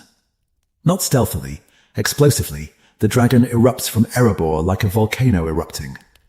The fire lights the sky. The wings beat the air. The specific visual quality of a great fire drake in combat flight. The vast body, the trailing fire, the eyes like searchlights sweeping the ground. The dragon in fury is the most terrifying sight in the Third Age. Smaug flies to Lake Town. The flight is short. The long lake is not far from Erebor. The dragon crosses the desolation in minutes. The lake shimmers below. The town on its pilings glows with lamplight. And the fire falls. The attack on Lake Town is the first attack on a populated settlement that Smaug has conducted since the destruction of Dale 2 centuries earlier. The dragon has been dormant. The dragon has been lying on the hoard. The dragon has not used the fire in anger for nearly 200 years. The fire has not diminished. The fire that falls on Lake Town is the same fire that destroyed Dale, the same intensity, the same temperature, the same specific quality of supernatural incendiary force that a great fire drake produces. 2 centuries of dormancy have not weakened the dragon's primary weapon. The fire is as devastating now as it was the day Smaug took Erebor. Lake Town burns. The wooden buildings ignite. The pilings catch fire. The specific aquatic architecture that was supposed to protect the town from dragonfire, the water, the distance from the mountain, the non-flammable quality of the lake itself, none of it is sufficient. The dragon's fire reaches the town despite the water. The dragon's fire ignites the buildings despite the distance. The defenses that 2 centuries of fear and preparation have produced are inadequate against the specific, overwhelming quality of destruction that a dragon delivers. Part 18b. What Lake Town built against the fear. Lake Town's entire existence is a response to the dragon. The town's location, on the water, far from the mountain. The town's architecture, wooden pilings, escape boats, the specific quality of temporary feeling, easily rebuilt construction that a community produces when it knows that destruction might come again at any time. The town's economy, fishing, trading, the specific quality of low capital, highly mobile economic activity that a community pursues when it cannot invest in permanent infrastructure, because permanent infrastructure might be destroyed. Lake Town's entire culture is shaped by Smaug. The dragon, lying in the mountain 2 days' march away, is the invisible presence that determines every decision the town makes. Build on water because water does not burn. Keep the boats ready because you might need to flee. Do not invest in stone walls because stone walls will not stop a dragon. The fear is institutional. The fear is passed from generation to generation, not through direct experience. Most of the people living in Lake Town when Smaug attacks have never seen a dragon, but through the institutional memory that the community maintains. The stories, the preparations, the specific cultural town-wide quality of we remember what happened to Dale that keeps the fear alive across 2 centuries. The institutional fear is both the town's protection and the town's limitation. The fear keeps the town prepared, keeps the escape routes maintained, keeps the water-based architecture functional, keeps the community ready for the catastrophe that might come. The fear also keeps the town small, prevents investment, prevents growth, prevents the specific quality of we are building for the future confidence that a thriving community requires. Lake Town under the dragon's shadow is a community in suspended development. Not declining, but not growing. Not dying, but not fully living. The community exists in the specific held breath, waiting for the other shoe to drop quality of life that a known but unpredictable threat produces. Part 18, Sea Bard and the lineage of Girion. Bard the Bowman is the descendant of Girion, Lord of Dale. The lineage matters, not because the lineage gives Bard a claim to the treasure, but because the lineage gives Bard a relationship with the dragon that no one else possesses. Bard carries his ancestors' failure. Girion shot at Smaug on the day Dale fell. Girion's arrows bounced off the dragon's armor. Girion died. Dale was destroyed. The ancestors' failure, the failure to kill the dragon when the dragon could have been killed, is the inheritance that Bard carries. The inheritance is not guilt. Bard does not feel responsible for Girion's failure. The inheritance is obligation, the specific lineage-transmitted quality of unfinished business that the ancestor's failure places on the descendant. Girion tried to kill the dragon. Girion failed. The business is unfinished. The descendant inherits the obligation to finish it. Bard does not seek the obligation. Bard is a bowman, a bargeman, a practical man who makes his living on the lake and who does not think of himself as a dragon slayer in waiting. The obligation finds Bard, finds him on the bridge, in the fire, with one arrow left and the dragon circling above. The black arrow is Girion's arrow, the specific, inherited, family-preserved weapon that connects Bard to his ancestor and the ancestor's unfinished business to the descendant's moment of action. The arrow that Bard fires is the arrow that Girion could not fire, the shot that the ancestor could not take, taken by the descendant 2 centuries later, using information that the ancestor did not have. Bard completes Girion's work. The dragon slaying is not simply a heroic act. It is the completion of an interrupted act, the finishing of a fight that began 200 years ago and that has been waiting 200 years for the fighter who would finish it. The lineage connects the beginning to the end, Dale's destruction to the dragon's death, Girion's failure to Bard's success, the first arrow to the last arrow, the ancestor's unfinished business to the descendant's completed obligation. The dragon is killed by a lineage, not by a single man, by a family, by the specific, multi-generational, century-spanning quality of inherited purpose that connects the ancestor who began the fight to the descendant who ends it. The town panics.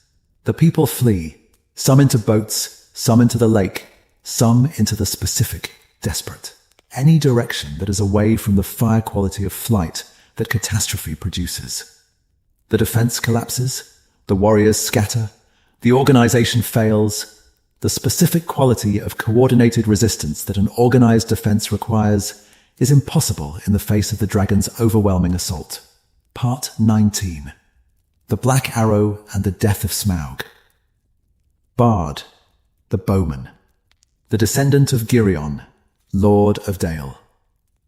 The man whose ancestor shot at the dragon on the day Dale fell, and whose ancestor's arrows may have created the gap in the dragon's armor that Bard will now exploit. Bard stands on the bridge, the last archer, the last defender. The specific, lone, dramatically positioned being who stands between the dragon and the complete destruction of Lake Town. The bridge is burning around him, The town is burning behind him. The dragon is circling above, preparing another pass, the fire building in the throat. A thrush, a small bird, an old thrush that has been listening to the dwarves' conversation about the dragon's weakness. The thrush comes to Bard, sits on his shoulder, speaks to him.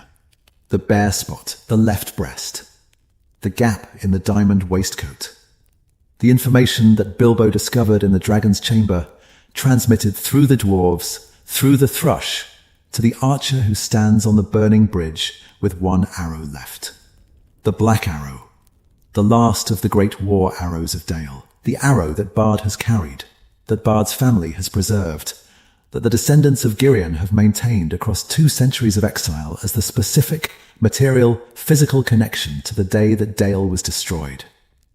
Bard knocks the arrow, draws the bow, sees the dragon coming, the vast body banking in the night sky, the belly exposed, the gap visible in the firelight, the gap that the dragon does not know exists, the vulnerability that the dragon's vanity revealed, and that the dragon's vanity prevents the dragon from guarding. Bard shoots. The black arrow flies. The arrow crosses the distance between the bridge and the dragon. The arrow enters the gap. The arrow penetrates the bare flesh beneath the missing scale. The arrow buries itself to the feathering in the dragon's breast. Smaug screams. The scream, the specific, colossal, sky-shaking sound that a dying great fire drake produces. The scream is the sound of the most powerful creature in the Third Age dying. The dragon convulses. The wings fail. The fire erupts one last time. Not directed, not aimed. Just the dragon's last reserves of flame, venting into the air as the life leaves the body. Smaug falls. Falls from the sky. Falls into the long lake. The impact, the vast body hitting the water, the splash that sends waves crashing against Lake Town's remaining pilings. The impact is the end. The dragon is dead. The most terrifying creature in the Third Age is dead. The last of the great fire drakes is dead. The lake receives the body. The water closes over the dragon. The flames go out. The night is dark. Smaug is dead. Part 20. What Smaug's death means. The death of Smaug is the end of the dragons. Not figuratively, literally, Smaug is the last of the great fire drakes. With Smaug's death, the lineage that Morgoth began with Glorong in the First Age is extinguished. There will be no more great dragons in Middle-earth. The fire drakes are done. The extinction of the great dragons is one of the most consequential events of the Third Age, and it is presented in the narrative as a local event, as the death of a specific dragon in a specific place, not as the end of an entire category of being. The narrative focuses on the personal, on Bard's heroism, on Lake Town's destruction, on the specific quality of the arrow finding the gap. The narrative does not pause to say, this is the last dragon. This is the end of a species. This is the extinction of Morgoth's most devastating creation. But the implication is there. And the implication changes the meaning of the death. Smaug's death is not simply the killing of a monster. Smaug's death is the closing of a chapter, the end of the Dragon Age, the specific, irreversible termination of a kind of evil that has plagued Middle-earth since the First Age. The death also changes the strategic balance. Gandalf's fear, the fear that Sauron would recruit Smaug and use the dragon against the northern kingdoms, is resolved by the dragon's death. The strategic threat is eliminated. The northern flank is secured. The specific, geopolitical, big-picture problem that motivated Gandalf's involvement in the quest is solved. But the solution produces a new problem. The dragon is dead. The treasure is unguarded. The mountain is open. And the news that the dragon is dead and the treasure of Erebor is available, the news travels. Travels to the dwarves. Travels to the elves. Travels to the men. Travels to the orcs. Everyone wants the treasure. Everyone has a claim. Everyone is willing to fight for the claim. The dragon's death, which was supposed to resolve the conflict, creates a new conflict, a larger conflict, a multi-faction conflict. The specific quality of everybody against everybody that results when a vast unclaimed treasure becomes available to multiple competing parties. The Battle of Five Armies. Part 21. The Dragon Sickness. The treasure of Erebor, freed from the dragon's possession, does not become safe. The treasure becomes dangerous. And the danger is not the danger of the dragon. The danger is the danger that the treasure itself poses to the beings who desire it, the dragon sickness. The specific, pathological, Morgoth-tainted quality of obsession that proximity to dragon gold produces in mortal beings. The sickness is not metaphorical. The sickness is real, is a genuine magically induced compulsion that the treasure exerts on every being who comes near it. Thorin gets the sickness. The Dwarf King, the exile, the refugee, the being who has spent nearly 2 centuries dreaming of the mountain and the treasure, Thorin enters the treasury and the sickness takes him. The same sickness that consumed Thra. The same sickness that mirrors the dragon's own greed.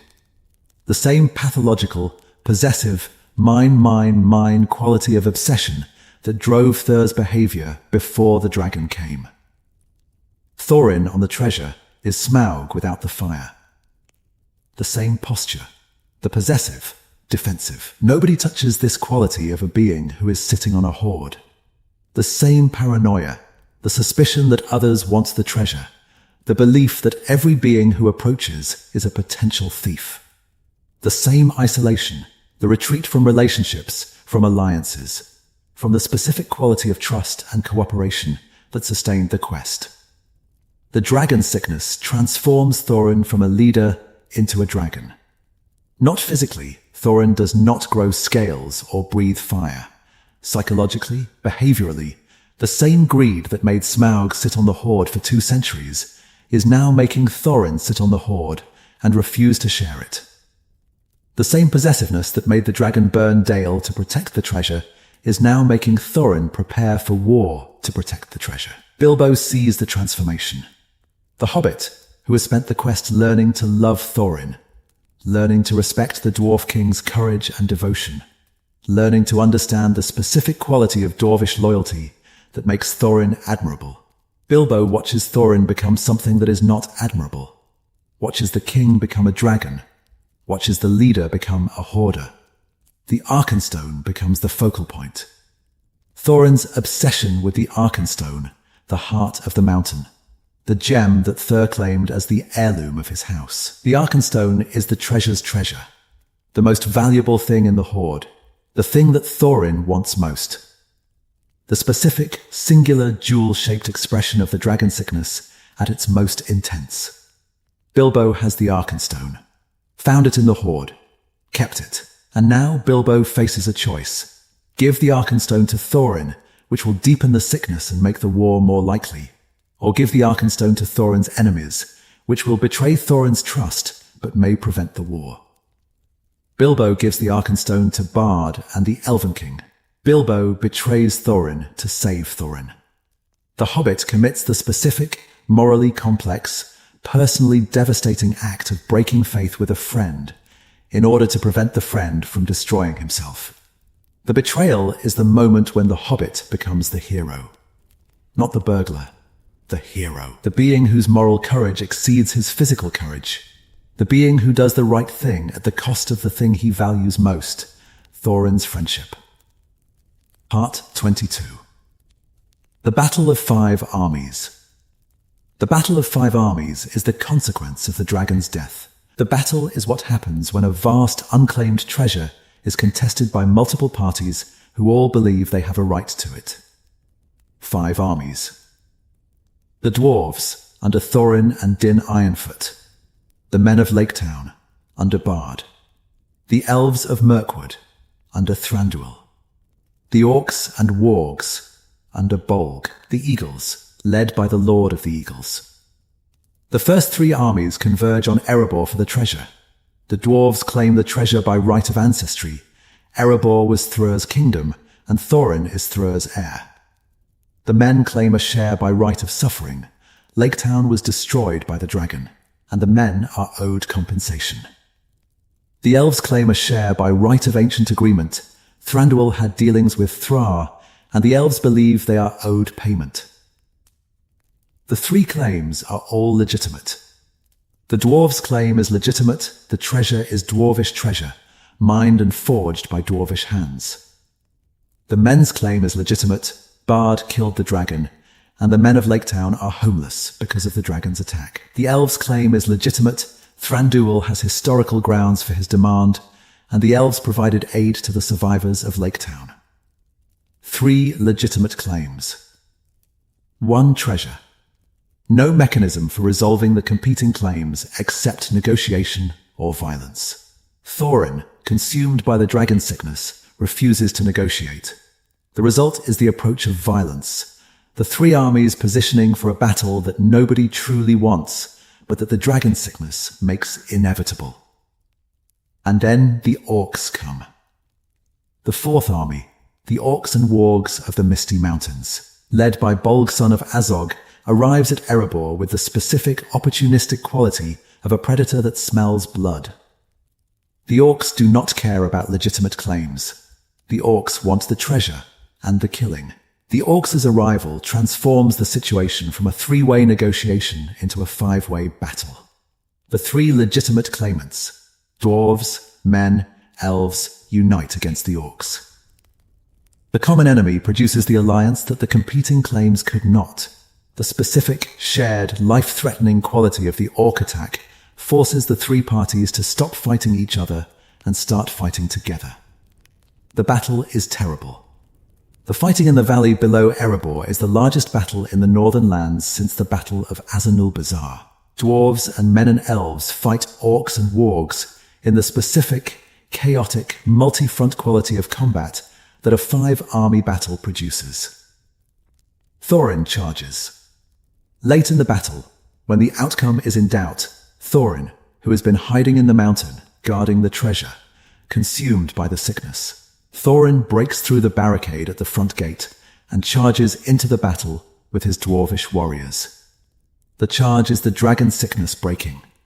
The king, freed from the sickness by the specific quality of mortal danger that threatens his people, the king remembers who he is, remembers what matters. Remembers that the treasure is not the point, that the people are the point, and the people are dying. Thorin charges. Thorin fights.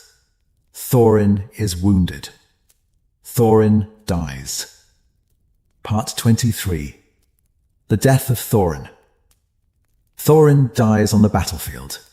Dies of his wounds. Dies after the battle is won, after the orcs are defeated, after the alliance holds, after the specific military quality of victory has been achieved. Thorin's deathbed scene is one of the most emotionally devastating scenes in Tolkien's entire body of work. The dying king asks to see the Hobbit. Bilbo comes. The Hobbit who stole the Arkenstone, who betrayed Thorin's trust, who gave the king's most prized possession to the king's enemies. The Hobbit comes to the king's bedside. And Thorin forgives him.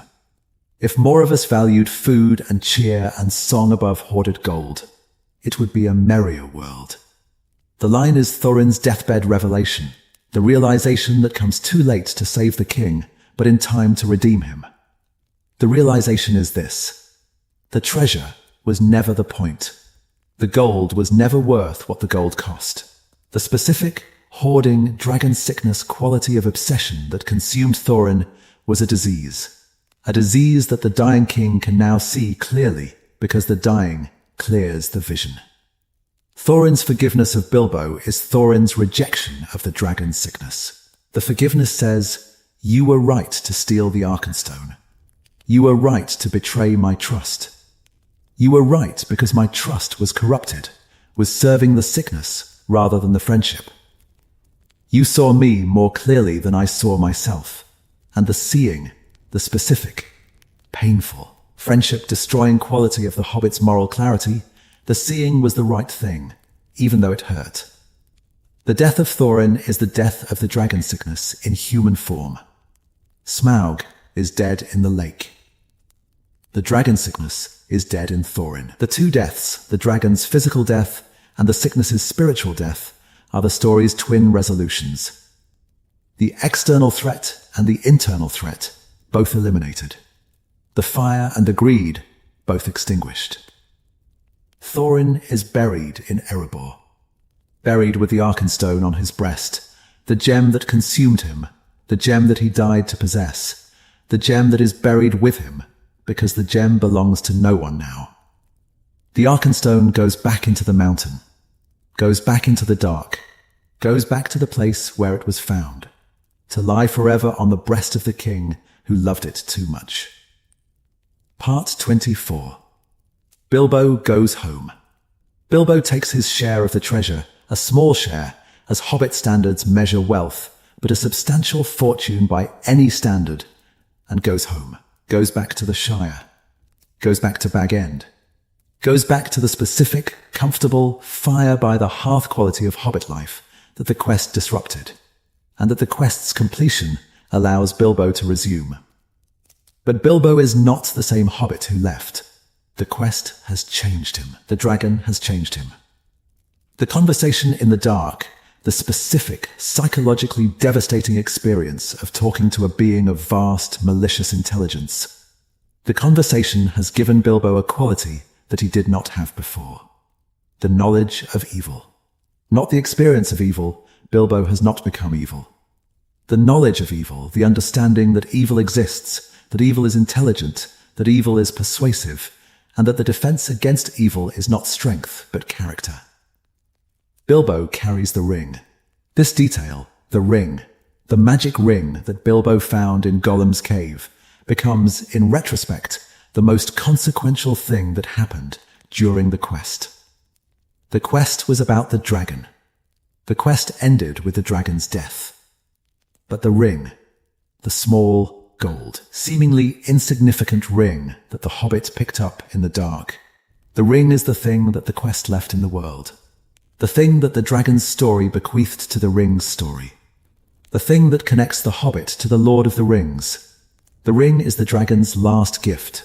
Not literally. The ring was not Smaug's. The ring was in the mountains, in Gollum's cave, far from Erebor. But the quest that brought Bilbo to Gollum's cave was the quest for Erebor. The quest that was motivated by the dragon's occupation of the mountain produced the encounter with the ring. The dragon story created the conditions for the ring story to begin. Without Smaug, there is no quest. Without the quest, there is no Bilbo in the mountains. Without Bilbo in the mountains, there is no finding of the ring. Without the finding of the ring, there is no Lord of the Rings. The dragon is the catalyst. The dragon's occupation of Erebor creates the desire to reclaim Erebor. The desire produces the quest. The quest produces the Hobbit in the mountains. The Hobbit in the mountains produces the finding of the ring. The finding of the ring produces everything that follows. Smaug, who never knew about the ring, is the indirect cause of the ring's discovery. The dragon, sleeping on the hoard in the dark, is the being whose existence set in motion the chain of events that would eventually destroy the Dark Lord, whose master created the dragon's kind. The irony is theological. Morgoth's creation produces the chain of events that destroys Morgoth's servant. The dragon that was bred for evil inadvertently enables the ultimate victory of good. The instrument of the Dark Lord's power becomes, through the specific quality of unintended consequence that the mythology consistently attributes to Providence, the catalyst for the Dark Lord's defeat. Part 25. The Rebuilding. Erebor after Smaug is not the same kingdom as Erebor before Smaug. The mountain is the same. The treasure is the same, minus the Arkenstone, and the portions distributed to Bard and Thranduil. But the kingdom, the culture, the people, the specific quality of dwarvish civilization that inhabited the mountain is different. Din Ironfoot becomes king under the mountain. Din, Thorin's cousin, the warrior from the Iron Hills who arrived with his army in time for the Battle of Five Armies, Din takes the throne that Thorin's death leaves empty. The succession is not direct, not father to son, not the unbroken lineage that the Dwarvish tradition prefers. The succession passes sideways, from Thorin's line to Din's line, because Thorin died without an heir. Din rules well, rules for decades, rebuilds the kingdom, restores the halls, re-establishes the commerce that the dragon's occupation destroyed.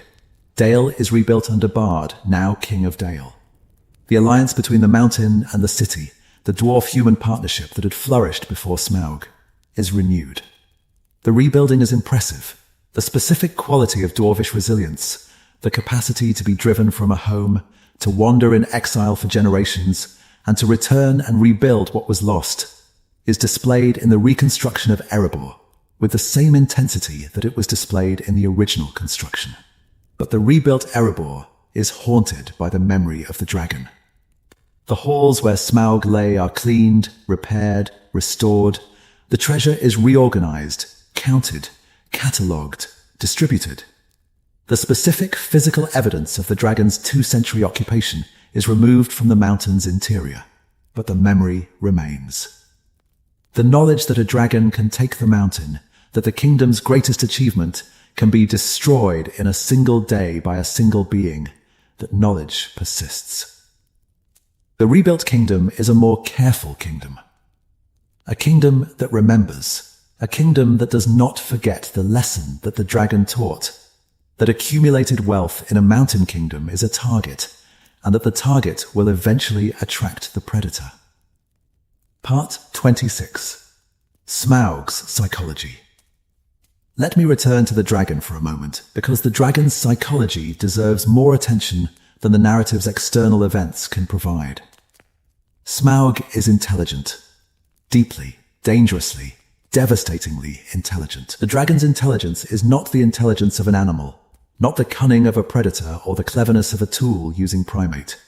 The dragon's intelligence is the intelligence of a sapient being, a being capable of abstract thought, of strategic planning, of the specific quality of psychological manipulation that the conversation with Bilbo displays. But the intelligence is constrained. The intelligence operates within the boundaries of the dragon's nature, within the specific, Morgoth-bred, greed-driven parameters that define the dragon's engagement with the world. The intelligence is brilliant within its domain and blind outside it. Smaug can evaluate threats, can assess military capability, can calculate the strategic implications of an intruder in the mountain, can determine from Bilbo's riddles that the Hobbit came from Lake Town and that the men of the lake are involved. The intelligence, applied to the specific domain of threat assessment and treasure protection, is formidable. But Smaug cannot understand selflessness, cannot comprehend the possibility that a being might act for reasons other than greed, cannot imagine that the Hobbit's motivation might be friendship rather than treasure, cannot conceive of the specific, non-transactional quality of the Hobbit's relationship with the Dwarves. The relationship that is based on loyalty and affection rather than on a share of the gold. The intelligence is constrained by the nature. The dragon can think about anything, but the dragon can only understand things that the dragon's nature includes. The dragon's nature includes greed, vanity, dominance, and destruction. The dragon's nature does not include love, friendship, selflessness, or sacrifice. And the things that the dragon's nature does not include are the things that the dragon's intelligence cannot process. Bilbo defeats Smaug, defeats the dragon psychologically in the conversation, because Bilbo operates in the domain that the dragon's intelligence cannot reach. The Hobbit's motivations are invisible to the dragon. The Hobbit's values are incomprehensible to the dragon. The Hobbit's specific quality of Hobbitness, the quality that Gandalf chose him for, the quality that makes the Hobbit the one being that the dragon cannot categorize, is the quality that the dragon's intelligence cannot process. The dragon is defeated by the thing the dragon cannot understand. The fire drake, whose intelligence can assess any military threat, is confounded by a being whose threat is not military.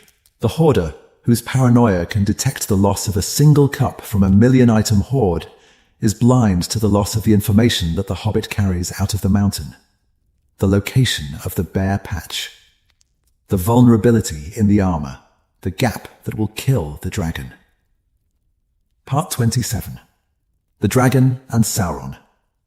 The relationship between Smaug and Sauron is one of the most important unwritten chapters in the mythology. The chapter that did not happen because the quest intervened. Sauron knew about Smaug. The Dark Lord, gathering strength in Dol Guldur, rebuilding the capacity for war that the last alliance had destroyed, preparing for the return to Mordor and the re-establishment of the Dark Kingdom. Sauron was aware of the dragon in the north, was aware of the strategic potential, was planning. Gandalf believed, and the text supports this belief, that Sauron would eventually have approached Smaug, would have offered the dragon an alliance, would have proposed a partnership.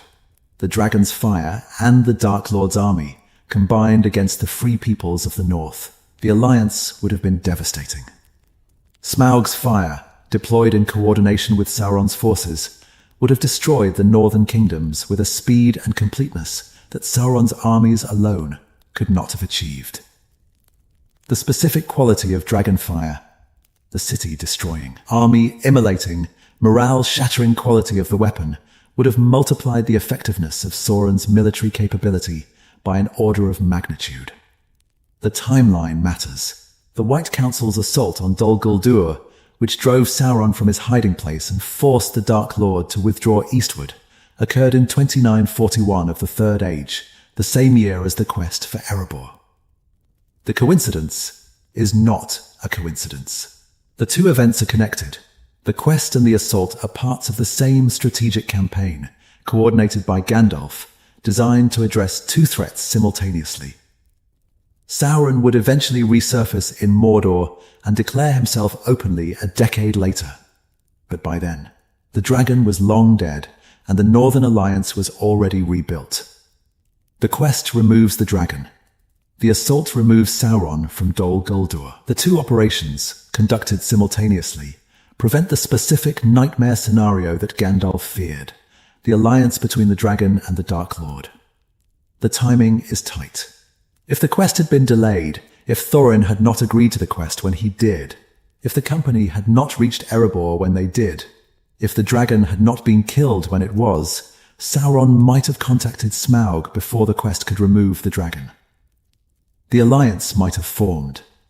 The northern kingdoms might have been destroyed. The War of the Ring, when it came, might have been fought without the northern allies, without the dwarves of Erebor, without the men of Dale, without the specific quality of northern military strength that the Battle of Dale, fought simultaneously with the Battle of the Pelennor Fields, drew off Sauron's northern forces. The quest for Erebor is the hinge. The specific, timely, narrowly achieved operation that removes the dragon before the Dark Lord can recruit the dragon. The quest is not just about treasure. The quest is about preventing the catastrophe that Smaug's alliance with Sauron would have produced. Part 28. The Legacy of the Dragon. Smaug's legacy extends far beyond the dragon's death. The legacy is not the treasure. The treasure is distributed, spent, returned to circulation. The legacy is the change that the dragon produced in the world. The specific, permanent, irreversible alterations to the geopolitics, the cultures, and the peoples of the northern lands. The dwarves of Erebor are changed. The exile and return narrative, the catastrophe, the wandering, the quest, the reclamation, has become the central story of Durin's folk. The story of Smaug is now the story of the dwarves. The story of a people who lost everything, who endured, who fought back, who reclaimed what was theirs. The dragon is the dwarves' defining villain, the being whose evil gave the dwarves their most important story. The men of Dale and Laketown are changed. The destruction and rebuilding, Dale destroyed, Laketown burned, both rebuilt, has given the human communities of the region a resilience narrative that sustains them through subsequent challenges. The men who survived Smaug know that they can survive anything. The men who rebuilt Dale know that they can rebuild anything. The dragon's destruction, survived and overcome, is the specific quality of historical experience that makes a community stronger. The landscape is changed. The desolation recovers, slowly over decades, The poisoned soil regenerates and the dead zone around the mountain begins to support life again. But the recovery takes time, and the landscape during the recovery bears the specific, visible, geographically evident marks of the dragon's 2-century presence. The strategic balance is changed. The dragon's removal from the board, the elimination of the northern fire drake from the strategic calculus, changes the balance of power in the north. The free peoples are stronger. Sauron's options are reduced. The specific quality of strategic vulnerability that Gandalf feared, the dragon on the northern flank, is resolved. The resolution makes the War of the Ring possible. Not possible in the sense that the war would not have happened without the dragon's death. The war was coming regardless. Possible in the sense that the war can be won. The Northern Alliance, Erebor, Dale, the Iron Hills, that fights the Battle of Dale during the War of the Ring, is the alliance that was made possible by the dragon's death. The northern front that holds against Sauron's forces is the front that exists because the quest for Erebor succeeded. Smaug's death saves the world twice. Once directly, by removing the dragon as a strategic threat. Once indirectly, by enabling the Northern Alliance that fights during the War of the Ring, and that draws off enough of Sauron's forces to make the victory at the Pelennor Fields and the Black Gate possible. Part 28b. The Battle of Dale. During the War of the Ring, 77 years after Smaug's death, the Northern Alliance is tested. Sauron sends an army north. The army attacks Dale and Erebor simultaneously. King Din Ironfoot, now old but still formidable, leads the defense. Brand, King of Dale, Bard's grandson, fights alongside the Dwarves. The two peoples, united by the shared history of the dragon's destruction and the shared work of rebuilding, defend together what they rebuilt together. The Battle of Dale is fierce. Brand is killed. Din falls defending Brand's body. The Dwarf King protecting the Man King even in death. The alliance holding even as the kings die. The sons take over. Bard II becomes King of Dale. Thorin III Stonehelm becomes king under the mountain. The siege is endured, and when the news comes that the ring is destroyed, the siege breaks. The chain runs from the dragon through the quest, through the rebuilding, through the alliance, through the battle. Smaug's occupation produced the quest. The quest produced the death. The death produced the rebuilding. The rebuilding produced the alliance. The alliance held the northern front during the War of the Ring. The dragon, dead for 77 years, is still shaping events. Part 28c. What Smaug Dreamed. Dragon's dream. This is not confirmed in the text, but the implication is present, and the dreams, if they exist, tell you everything about the dragon's inner life. Perhaps the dragon dreams of gold. The default assumption, the obsessive, coin-by-coin awareness of the treasure, sustained through sleep as through waking. The dragon's dreams are the dragon's waking state continued. Perhaps the dragon dreams of fire. The night the dragon came to Erebor, replayed across 2 centuries of dormancy. The attack. The conquest. The specific quality of overwhelming triumph that the taking of Erebor represented. Perhaps the dragon dreams of the north. The withered heath. The cold, desolate dragon-breeding territory where Smaug was born. The time before the Horde, when the greed was fresh and the world was full of unconquered mountains. Perhaps the dragon dreams of nothing. 2 centuries of pure awareness. The Horde, the dark, the being the dragon on the gold that does not require narrative or imagination. The consciousness fully occupied by the constant perception of every piece of treasure. 200 years of uninterrupted dormancy. 200 years of lying in the dark, on the gold, with the fire banked and the eyes half closed. And then the door opens. The air changes. The dragon smells something that does not belong, something the 2 centuries have not prepared the dragon for. The smell of a hobbit. The waking is the end of the dream. The waking is the beginning of the end. Part 28d. The economics of the dragon. Smaug's occupation of Erebor has economic consequences that extend far beyond the destruction of the mountain and the city. Erebor was the economic engine of the northern lands.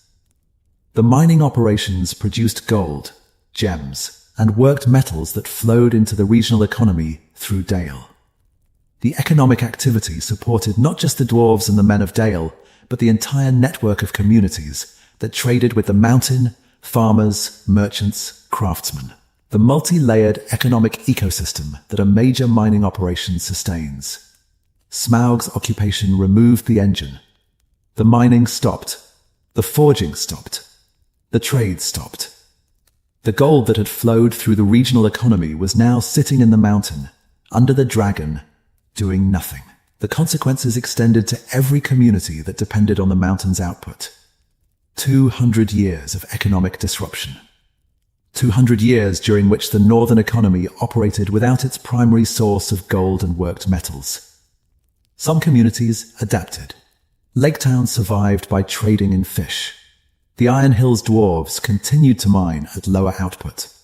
The economy adjusted, imperfectly, painfully. Some communities did not adapt. The smaller settlements, farming villages, trading posts, the small-scale economic nodes that depended on the Erebor trade, those communities withered. The economic opportunity that sustained them disappeared, and the communities declined or vanished. Smaug is the most effective economic weapon the Shadow deployed in the Third Age.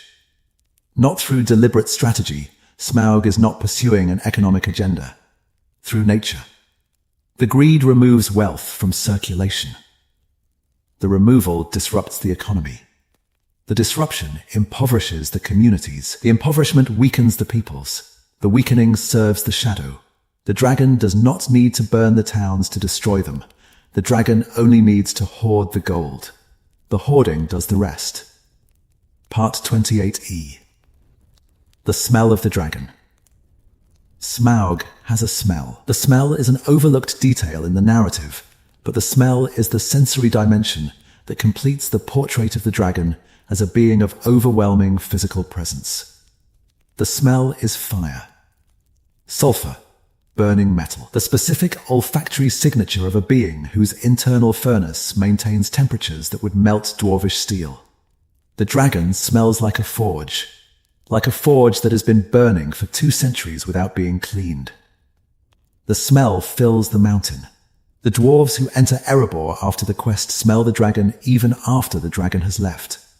The specific, lingering, won't-come-out quality of the dragon's scent permeates the stone, has soaked into the walls, the floors, the ceilings of the halls that the dragon occupied.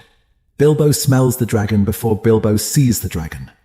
The smell is the first warning, the specific olfactory nose and throat burning signal that the Hobbit is approaching something that is not a natural creature. The smell says you are entering the territory of a being whose body produces temperatures that would kill you on contact. The smell is also the dragon's territorial marker. The specific chemical quality of the dragon's scent, the sulfur, the metal, the burnt stone, marks the mountain as the dragon's territory the way a wolf's scent marks the wolf's territory. The smell says, "This space belongs to me." The smell says, anything that enters this space enters at its own risk. After Smaug's death, the smell fades slowly. The specific dragon-produced quality of the mountain's interior atmosphere takes months, possibly years, to dissipate. The dwarves who reclaim Erebor are reclaiming a mountain that still smells like the being who occupied it. The physical evidence of the dragon's presence persists in the stone long after the dragon's body has sunk to the bottom of the long lake. Part 29. The Dragon and the Gold. The relationship between the dragon and the gold is the most philosophically loaded relationship in the entire Hobbit narrative, and it deserves specific attention, because the relationship is the story's deepest theme. Gold is not evil. The treasure of Erebor is not inherently dangerous. The gold, the gems, the mithril, the works of craft, these are objects. Objects that the dwarves mined and forged, and that have value, because the dwarves' labor gave them value. The objects are not cursed. The objects are not sentient. The objects do not have moral qualities. But the objects attract evil. The gold's value, the specific quality of desirability that the gold possesses, attracts the specific quality of greed that produces evil outcomes. The dragon comes for the gold. The dragon sickness infects the gold's possessors. The gold's desirability produces the conflict that leads to the battle of 5 armies. The gold is a catalyst, a substance that enables a reaction without being changed by the reaction. The gold enables greed. The gold enables conflict. The gold enables the specific cascading chain of acquisitive desire that produces the dragon's attack, the exile, the quest, the battle, and the death. The gold is not changed by any of this. The gold that Thorin covets is the same gold that Smaug hoarded. The gold that Din distributes is the same gold that Thrur accumulated. The gold does not change. The gold is the constant, the unchanging substance around which the changing desires of mortal and immortal beings revolve.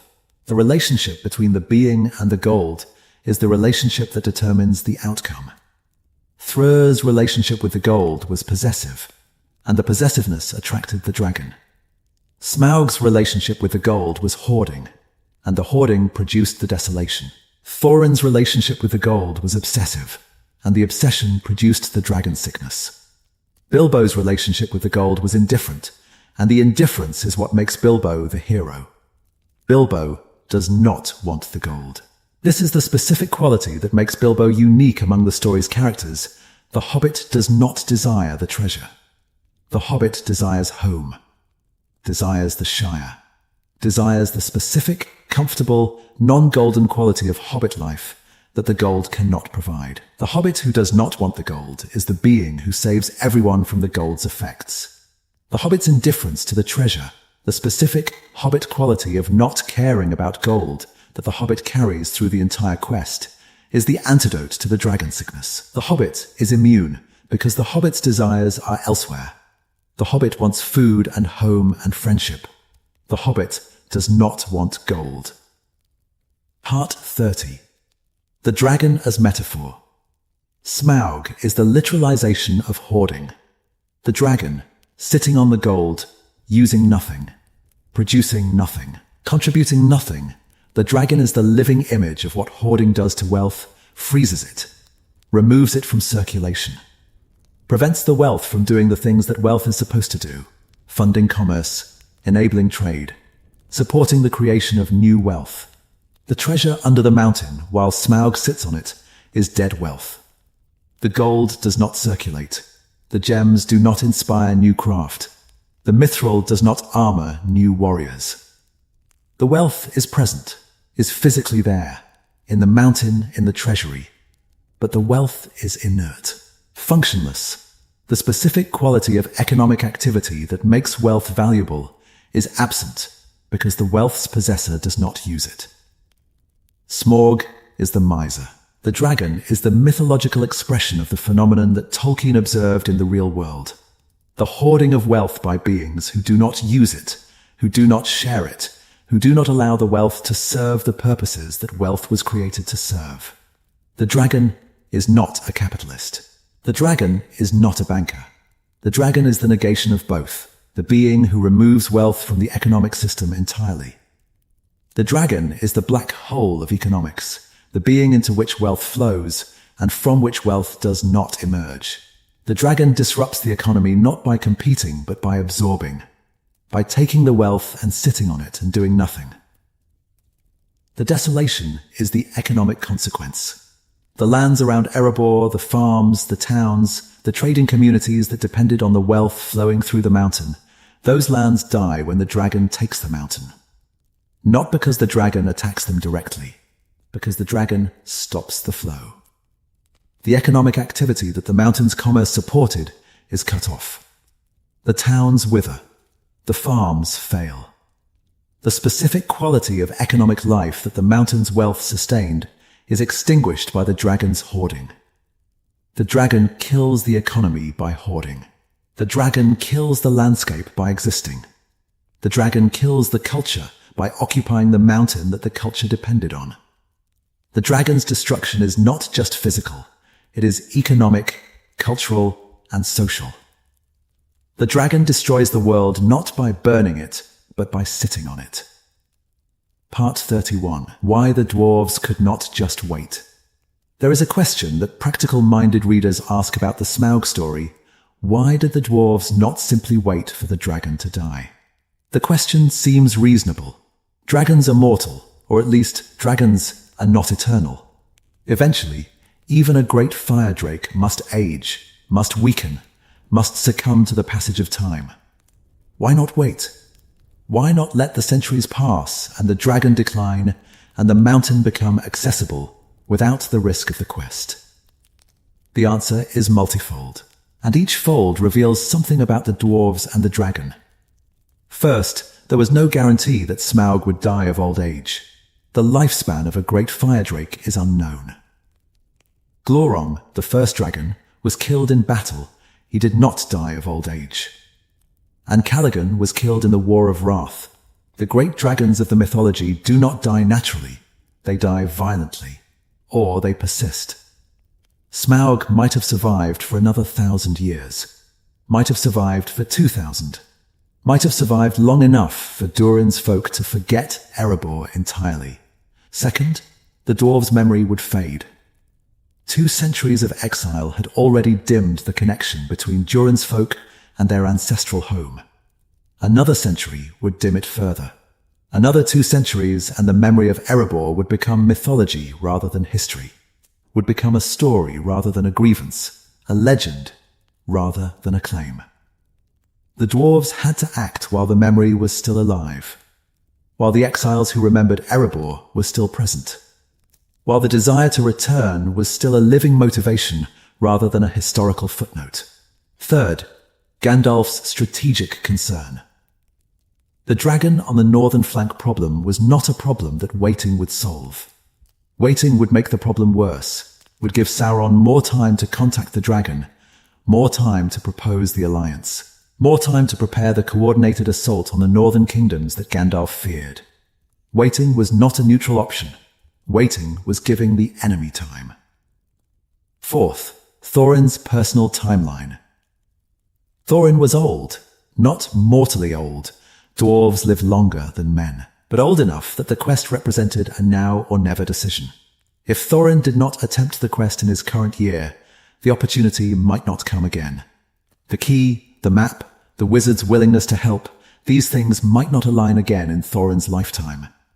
The quest had to happen. The question of why not wait is answered by the specific, multi-dimensional urgency that the situation produced. The dragon's uncertain lifespan, the fading memory, the strategic threat, and the personal timeline all converged on the same conclusion. Act now, or lose the chance to act. Part 32. Smaug's voice.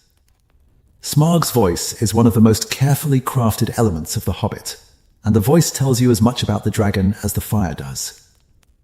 Smaug speaks in the register of power that is used to talking to inferiors. The dragon's speech is condescending, amused, and faintly bored, the specific quality of a being who is so secure in its supremacy that the interaction with a lesser being is entertainment rather than engagement. The voice is honey. The voice is smoke. The voice is the specific quality of persuasive, seductive, intellectually compelling speech that draws the listener in despite the listener's better judgment. When Smaug speaks, Bilbo listens, not because the dragon forces him to listen, but because the voice is compelling. The voice is interesting. The voice has the specific quality of magnetic intelligence that makes the listener want to hear more, even when the listener knows that hearing more is dangerous. The voice is the weapon that the fire is not. The fire destroys bodies. The voice destroys judgment. The fire is external. It operates on the outside, on the physical environment, on the material world. The voice is internal. It operates on the inside, on the listener's thoughts, on the specific quality of decision-making that determines whether the listener acts wisely or foolishly. Smaug's voice plants the seeds of the Battle of Five Armies. The voice tells Bilbo that the dwarves cannot be trusted. The voice suggests that Thorin will hoard the treasure. The voice predicts that the quest's success will produce not reunion and joy, but conflict and betrayal. And the voice is right. The dragon's predictions come true. The dragon, lying in the dark on the gold, sees the future more clearly than the Hobbit, sees that the treasure will corrupt, that the dragon's sickness will consume, that the gold will produce the same effects on Thorin that it produced on Thra, and that it produces on every being who comes within. Its gravitational pull. The dragon's accuracy is the dragon's most terrifying quality. Not the fire, not the armor, not the size, the accuracy.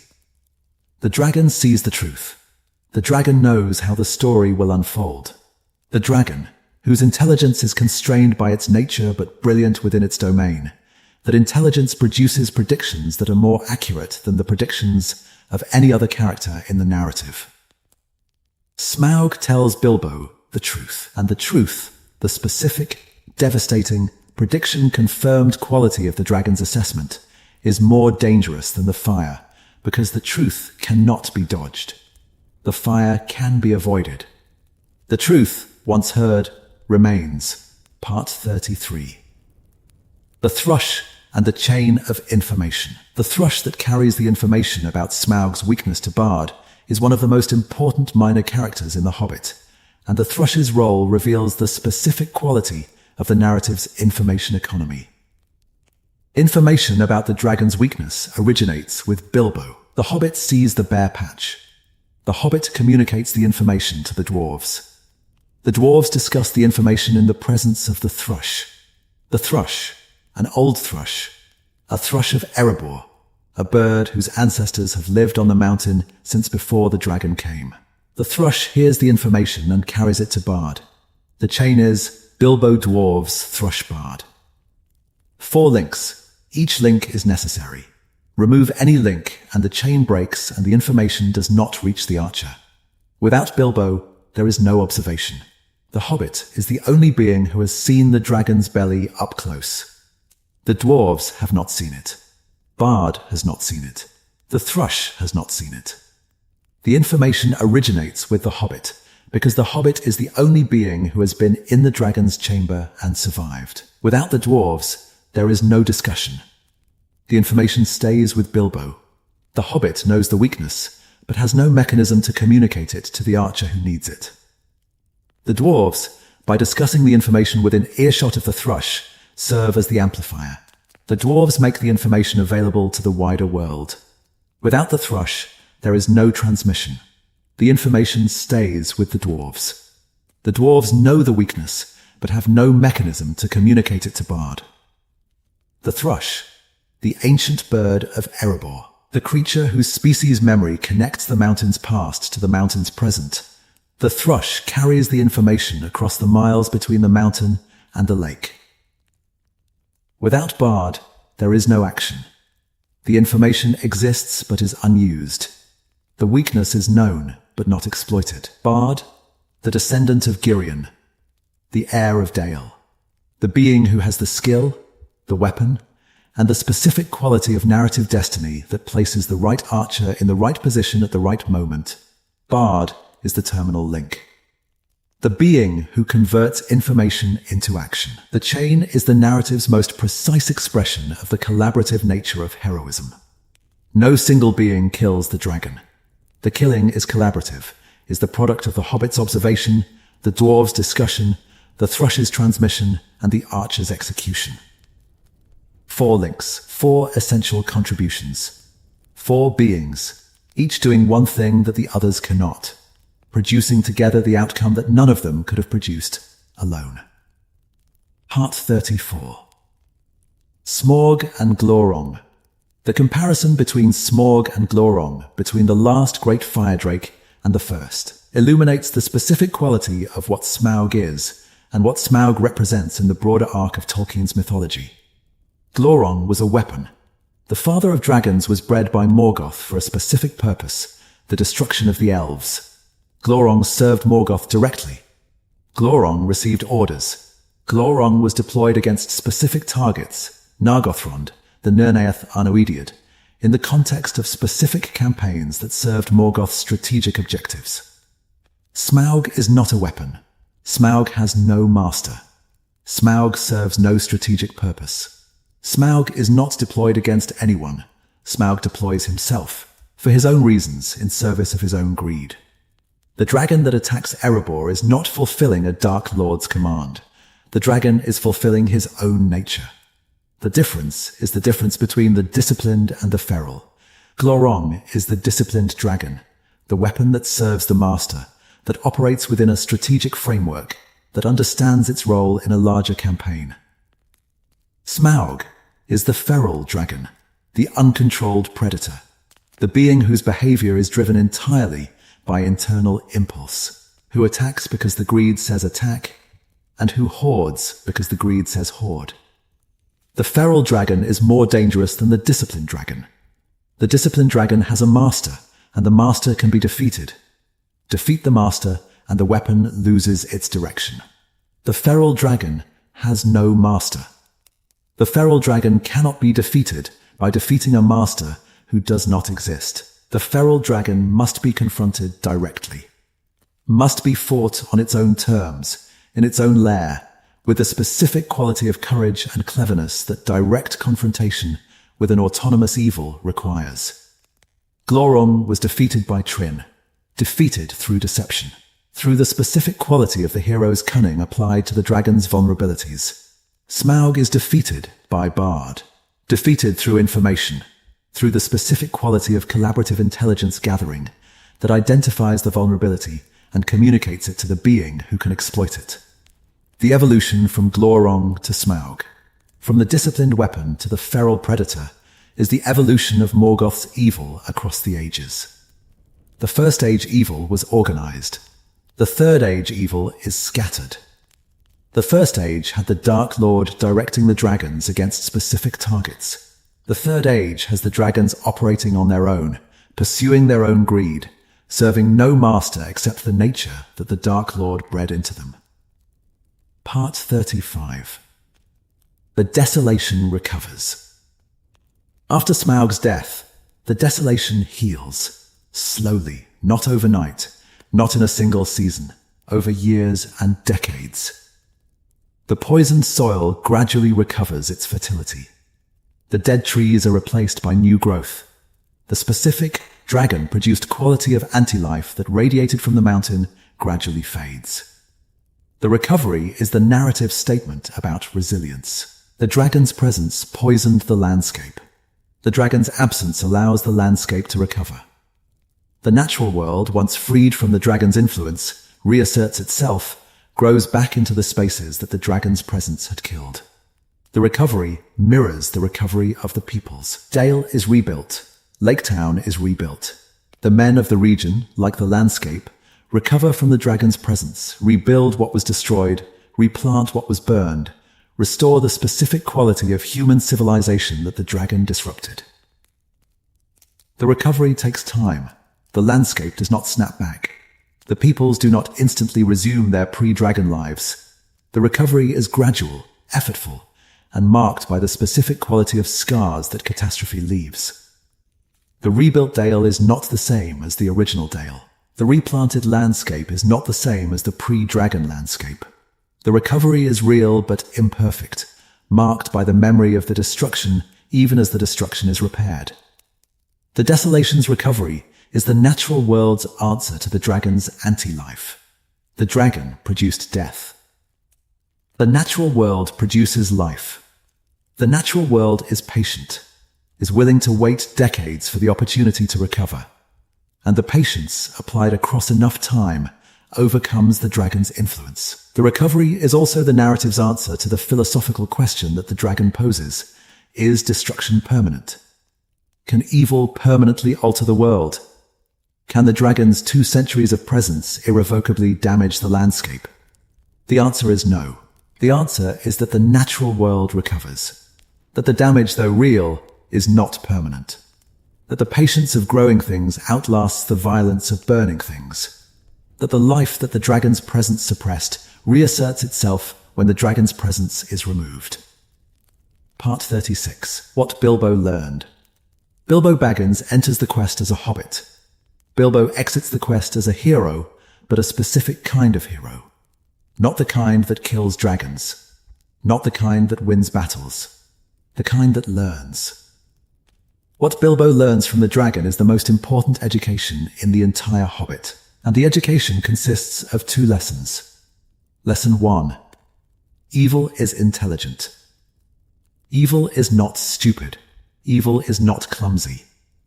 Evil is not the bumbling, incompetent, easily outwitted quality that fairy tale villains display. Evil, in the form of Smaug, is brilliantly intelligent, is capable of psychological manipulation, strategic assessment, and the specific quality of devastating insight that sees the truth about the beings it encounters. The dragon sees Bilbo more clearly than Bilbo sees himself. The dragon identifies the Hobbit's anxieties, the Hobbit's doubts, the Hobbit's specific vulnerabilities. The dragon's psychological assessment of Bilbo is more accurate than the Hobbit's self-assessment. The dragon knows what the Hobbit fears before the Hobbit knows. Lesson 2. Evil can be right. The dragon's predictions about the treasure, the predictions about Thorin's dragon sickness, about the conflict between the claimants, about the specific greed-driven quality of the post-dragon struggle, those predictions come true. The dragon is right about what will happen. The dragon's intelligence, applied to the specific domain of predicting the effects of gold on mortal beings, produces accurate predictions. The combination of the 2 lessons, evil is intelligent, evil can be right, is the education that transforms Bilbo from a provincial innocent into a being of moral sophistication. The hobbit who enters the mountain does not know that evil can be smart. The hobbit who exits the mountain knows. And the knowledge, the specific, dragon-taught awareness that evil is not only dangerous, but perceptive, is the knowledge that Bilbo carries back to the Shire, and that prepares Bilbo for the later, greater encounter with evil that the ring represents. The dragon teaches the hobbit. Not deliberately, the dragon is not trying to educate Bilbo. The dragon is trying to manipulate Bilbo. But the manipulation, survived and reflected on, becomes education. The hobbit who survives the dragon's manipulation learns the dragon's methods, learns how evil operates, how evil persuades, how evil uses truth as a weapon. Part 37. The Lake and the Dragon. The long lake receives Smaug's body. The dragon, killed by Bard's arrow, falls into the lake and sinks. The body, the vast-scaled, fire-drained body, lies on the lake's bottom.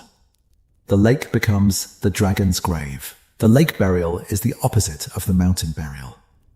In the mountain, the dragon was elevated, was on top, was above, was in the position of supremacy that the dragon's nature demanded. In the lake, the dragon is submerged, is below, is beneath, is in the position of submission that the dragon's nature refused. The water extinguishes the fire. The lake, the specific, aquatic, fire-quenching quality of the water, is the natural enemy of the dragon's primary weapon. The fire that destroyed Dale and burned Lake Town and reduced the landscape to the desolation. That fire is permanently quenched by the water that receives the dragon's body. The lake burial is permanent. The dragon's body remains in the lake. The specific, physical, materially present remains of the most dangerous creature in the Third Age lie beneath the water that the men of the lake fish and the traders cross. The dragon's body is there, is a permanent feature of the lake's ecology. A presence beneath the surface that the surface dwellers know about but do not see. The dragon's bones are said to be visible for centuries. The lake is not deep enough to conceal the dragon entirely. The bones, the vast, skeletal, archaeologically significant remains of a great fire drake, are visible beneath the water to anyone who looks down from a boat. The bones are the reminder. The permanent, physical, materially present reminder that the dragon was here. That the dragon was real. That the specific, overwhelming, fire-breathing, city-destroying quality of the dragon's existence was not a myth, but a fact. The bones in the lake are the Smaug story's final image in the landscape, the dragon, reduced from terror to skeleton, lying in the water that quenched its fire, visible to the peoples who rebuilt the world that the dragon destroyed. Part 38. The Arkenstone Problem. The Arkenstone is the treasure's treasure, the most valuable object in the most valuable hoard in Middle-earth. And the Arkenstone's role in the Smaug story is the role of the catalyst that reveals the dragon sickness's mechanism. The Arkenstone drives Thorin mad, not literally, not in the clinical medical sense of madness.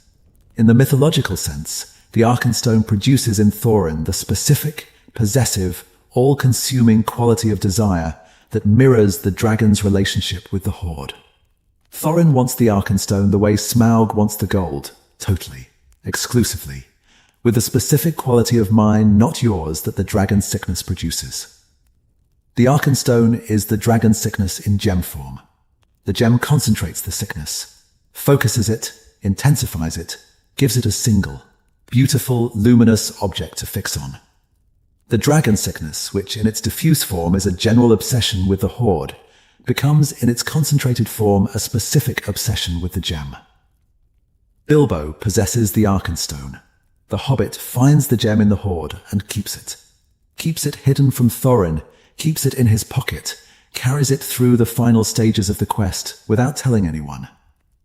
The keeping is not greed. The keeping is instinct.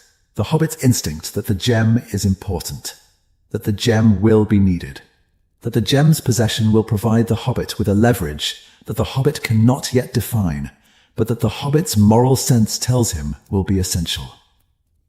The instinct is correct. The Arkenstone becomes the bargaining chip. The gem that Thorin wants above all things is the gem that Bilbo gives to Thorin's opponents, the gem that the Hobbit surrenders in exchange for the possibility of peace.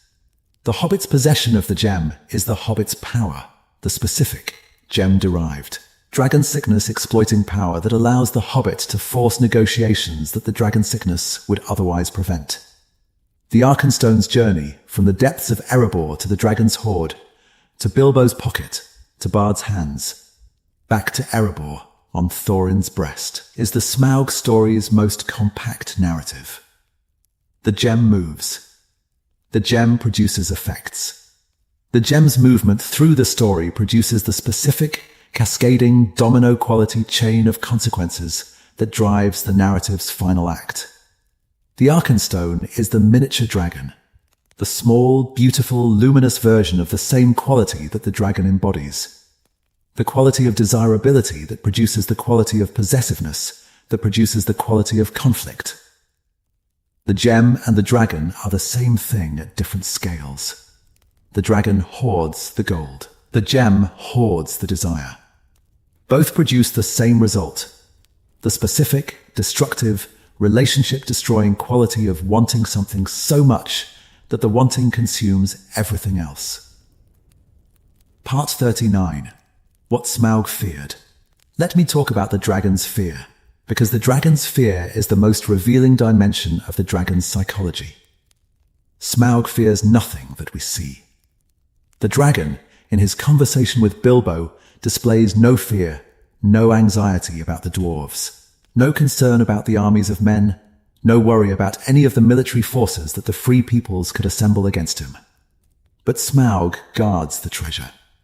Guards it with the paranoid, hyper-vigilant, every coin counted quality of a being who is afraid of losing the thing he possesses. The guarding is the fear, the obsessive awareness of every piece of the hoard, the instant detection of the missing cup, the rage that the theft produces. This is not confidence. This is fear.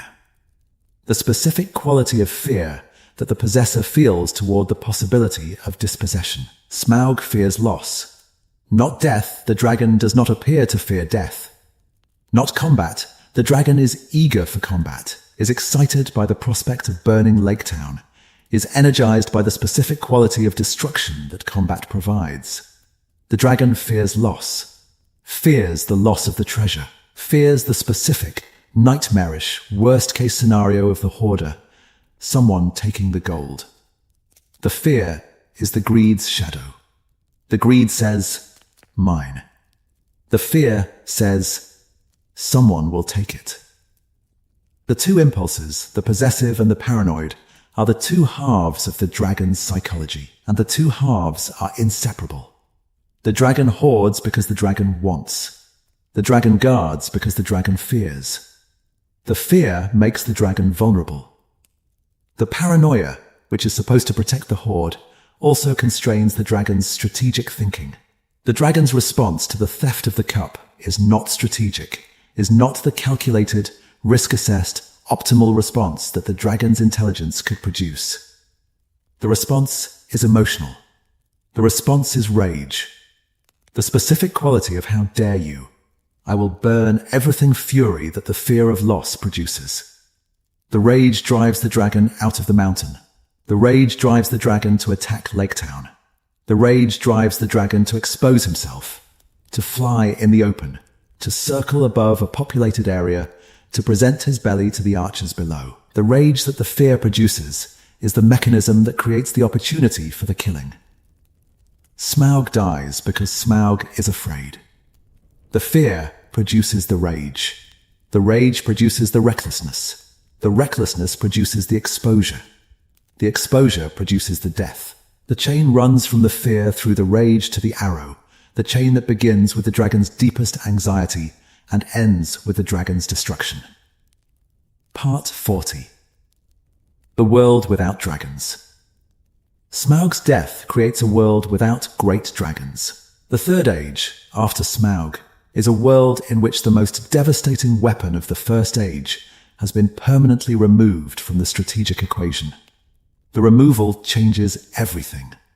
The free peoples of the North, who have lived for centuries under the shadow of the dragon, who have arranged their settlements, their economies, their military strategies around the presence of the fire drake in the mountain, those peoples are now free. Free from the fear. Free from the desolation. Free from the specific quality of constrained by dragon's presence that has defined the northern lands for 2 centuries. The freedom is disorienting. The peoples have organized their lives around the dragon for so long that the dragon's absence creates a vacuum, a specific, structural. We don't know how to live without the threat quality of uncertainty that the immediate post-dragon period produces.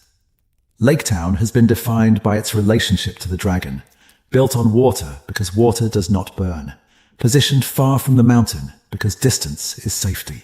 Without the dragon, the reasons for Lake Town's specific, aquatic, distant from the mountain quality of habitation are no longer valid. The town can be rebuilt on land.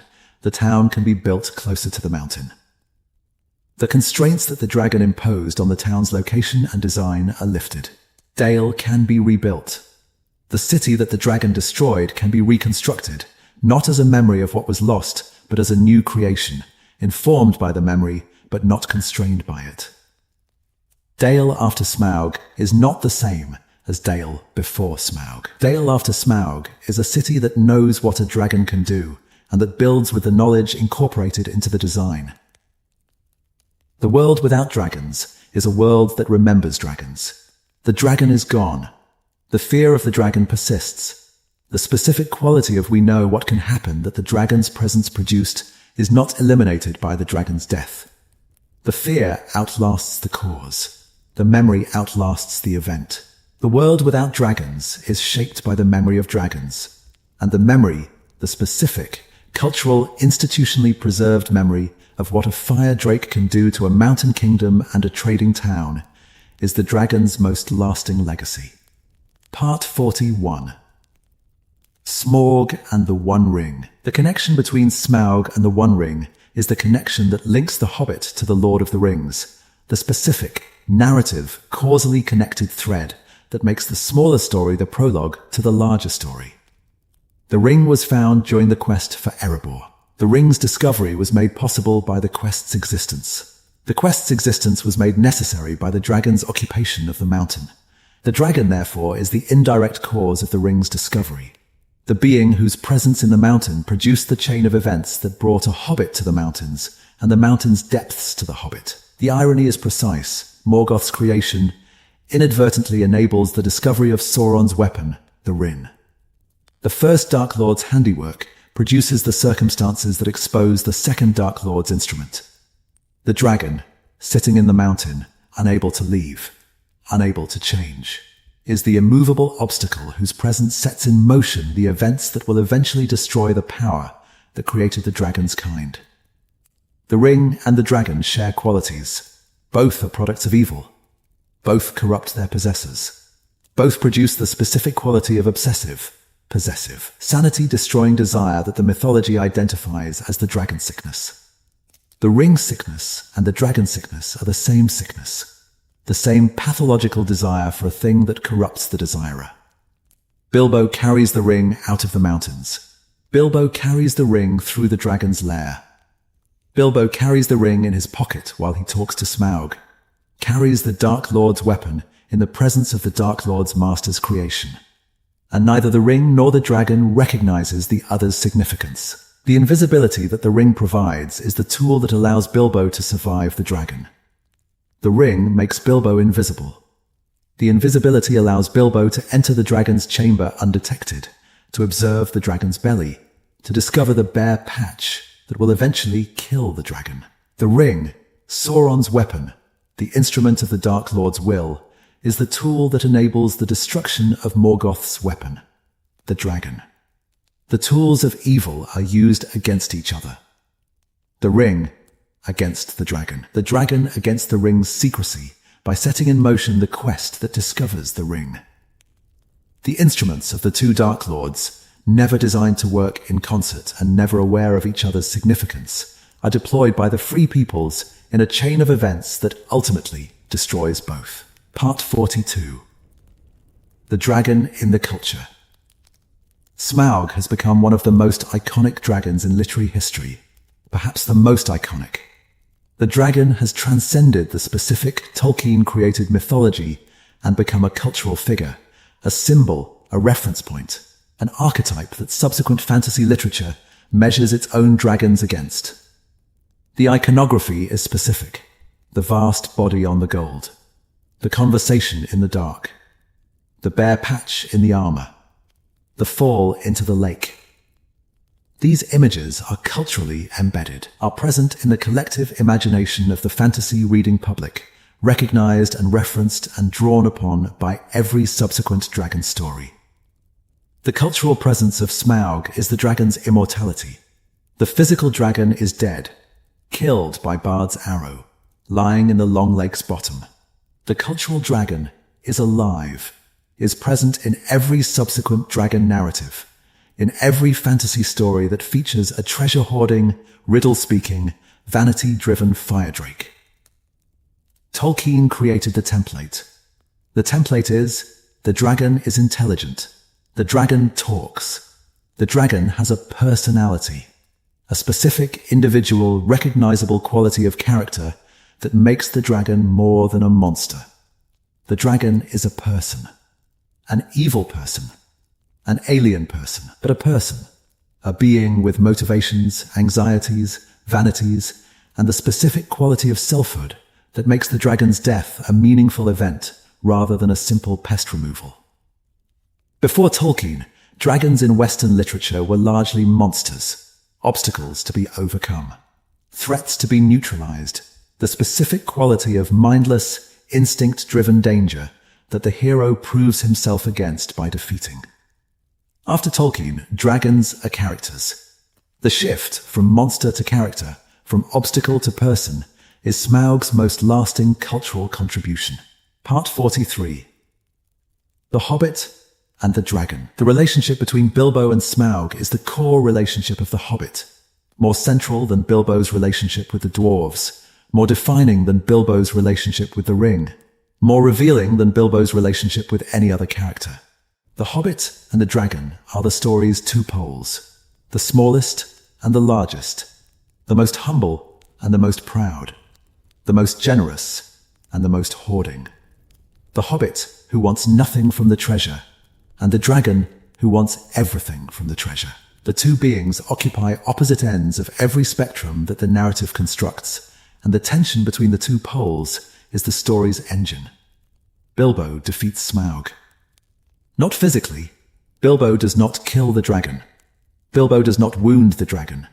Bilbo does not even harm the dragon. Bilbo defeats the dragon through observation.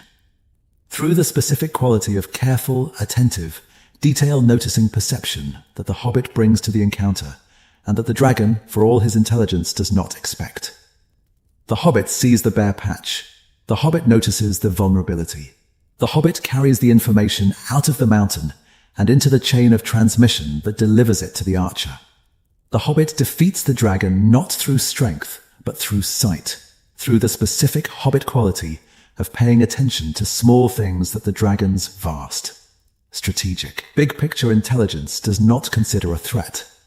The defeat is thematic. The smallest defeats the largest. The humblest defeats the proudest. The being who wants nothing defeats the being who wants everything. The poles reverse. The tension resolves. The Hobbit, who was supposed to be the dragon's victim, becomes the dragon's destroyer, not through power, but through perception. The thematic reversal is Tolkien's deepest statement in The Hobbit. The greatest threats are not defeated by the greatest powers. The greatest threats are defeated by the specific, small, easily overlooked qualities that the great powers do not recognize as threats.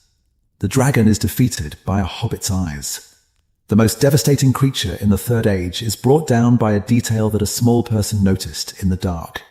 Part 44. What Erebor means after Smaug.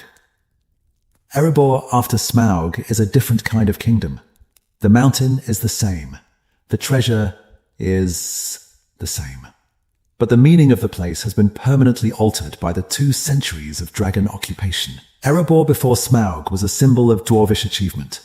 The greatest kingdom, the finest craft, the most magnificent halls. Erebor was what dwarves could build when they were at their best. The physical expression of dwarvish culture at its peak. Erebor after Smaug is a symbol of dwarvish resilience. The kingdom that was lost and reclaimed. The mountain that was taken by a dragon and taken back by a company of 13 dwarves, a wizard and a hobbit. Erebor after Smaug is not the symbol of achievement. It is the symbol of endurance, of the specific, dwarvish, nothing keeps us down quality that makes the dwarves one of the most admirable peoples in Tolkien's mythology. The shift from achievement to endurance is the dragon's cultural legacy. Smaug transformed the meaning of the mountain, transformed the story that the dwarves tell about themselves. The dwarves before Smaug said, "Look what we built." The dwarves after Smaug say, "Look what we survived." Both stories are true. Both stories are important. But the second story, the endurance story, the survival story, the we lost everything and came back story, is the story that carries more emotional weight, more cultural significance, more of the specific quality of narrative power that shapes a people's identity across generations. Smaug gave the dwarves their greatest story. Not intentionally, the dragon did not intend to provide narrative. But the dragon's occupation of Erebor, the exile it produced, the quest it motivated, and the battle it generated, all of this, taken together, is the greatest story that the dwarves of Durin's folk possess. The story of the dragon is the dwarves' defining narrative. Part 44b. The silence after the dragon. There is a quality to the world after Smaug that deserves specific attention, because the quality is the thing that makes the dragon story feel finished in a way that other villain stories do not. After Smaug dies, the world is quieter. Not literally. The battle of 5 armies is loud, and the rebuilding is noisy, and the commerce that flows through the restored Erebor corridor is as bustling as any commerce has ever been. But the quality of the world is quieter. The specific, atmospheric, felt in the bones quality of menace that the dragon's presence produced. The quality that made the northern lands feel watched, feel threatened, feel like a territory where something vast and terrible was sleeping and might wake at any moment. That quality is gone.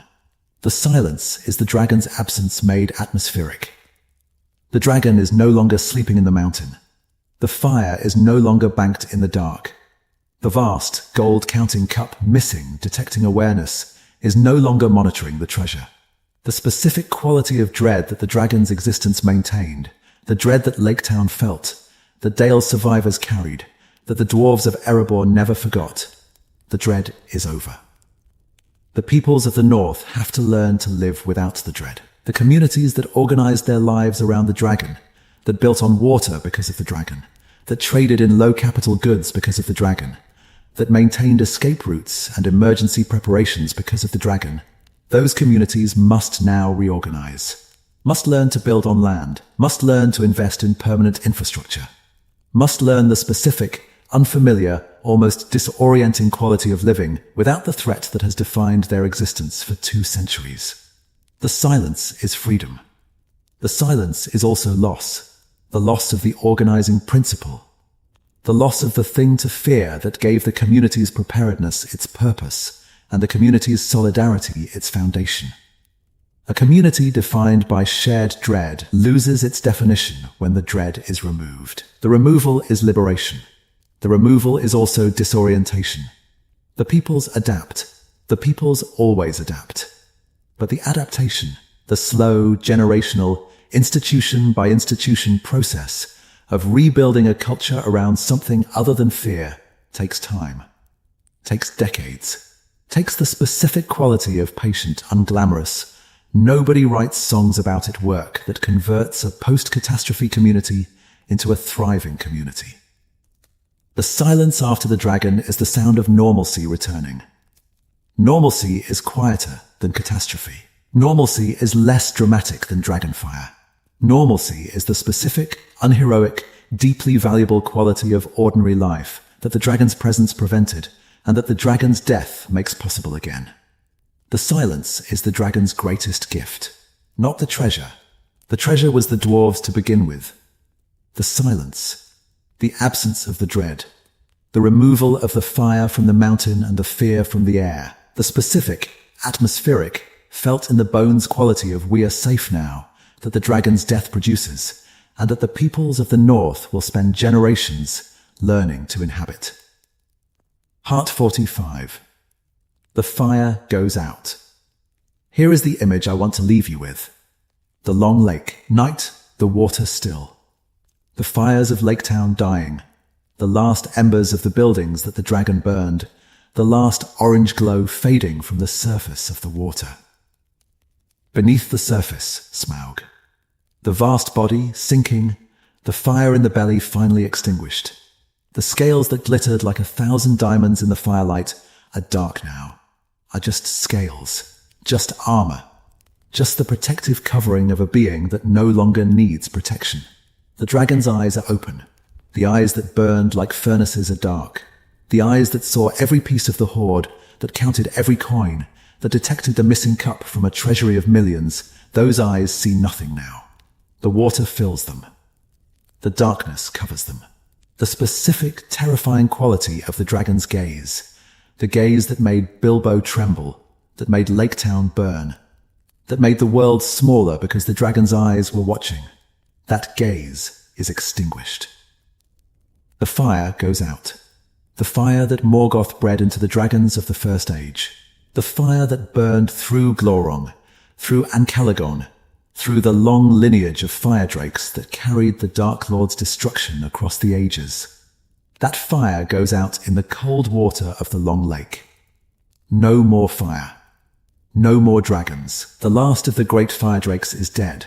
And the fire that has been burning since the pits of Angband is finally, permanently, irrevocably out. The water closes over the dragon. The lake is still. The night is dark.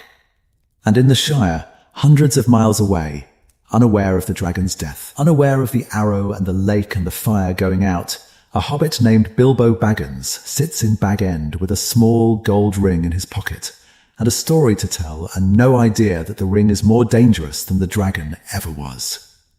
The fire goes out. The darkness begins. That is the full story of Smaug. From the withered heath to the long lake, from the breeding pits of Morgoth to the cold water of the northern mere. The last great fire drake. The desolation of the north. The dragon who sat on the gold and counted the coins and talked to a hobbit in the dark and died because the hobbit noticed the one thing the dragon could not see about himself. The greatest monster in the Third Age, brought down by the smallest person in the room. That is the story. The fire and the arrow. The gold and the greed. The dragon and the hobbit. Stay with us. The mountain goes deeper than the treasury. And we are not done digging yet.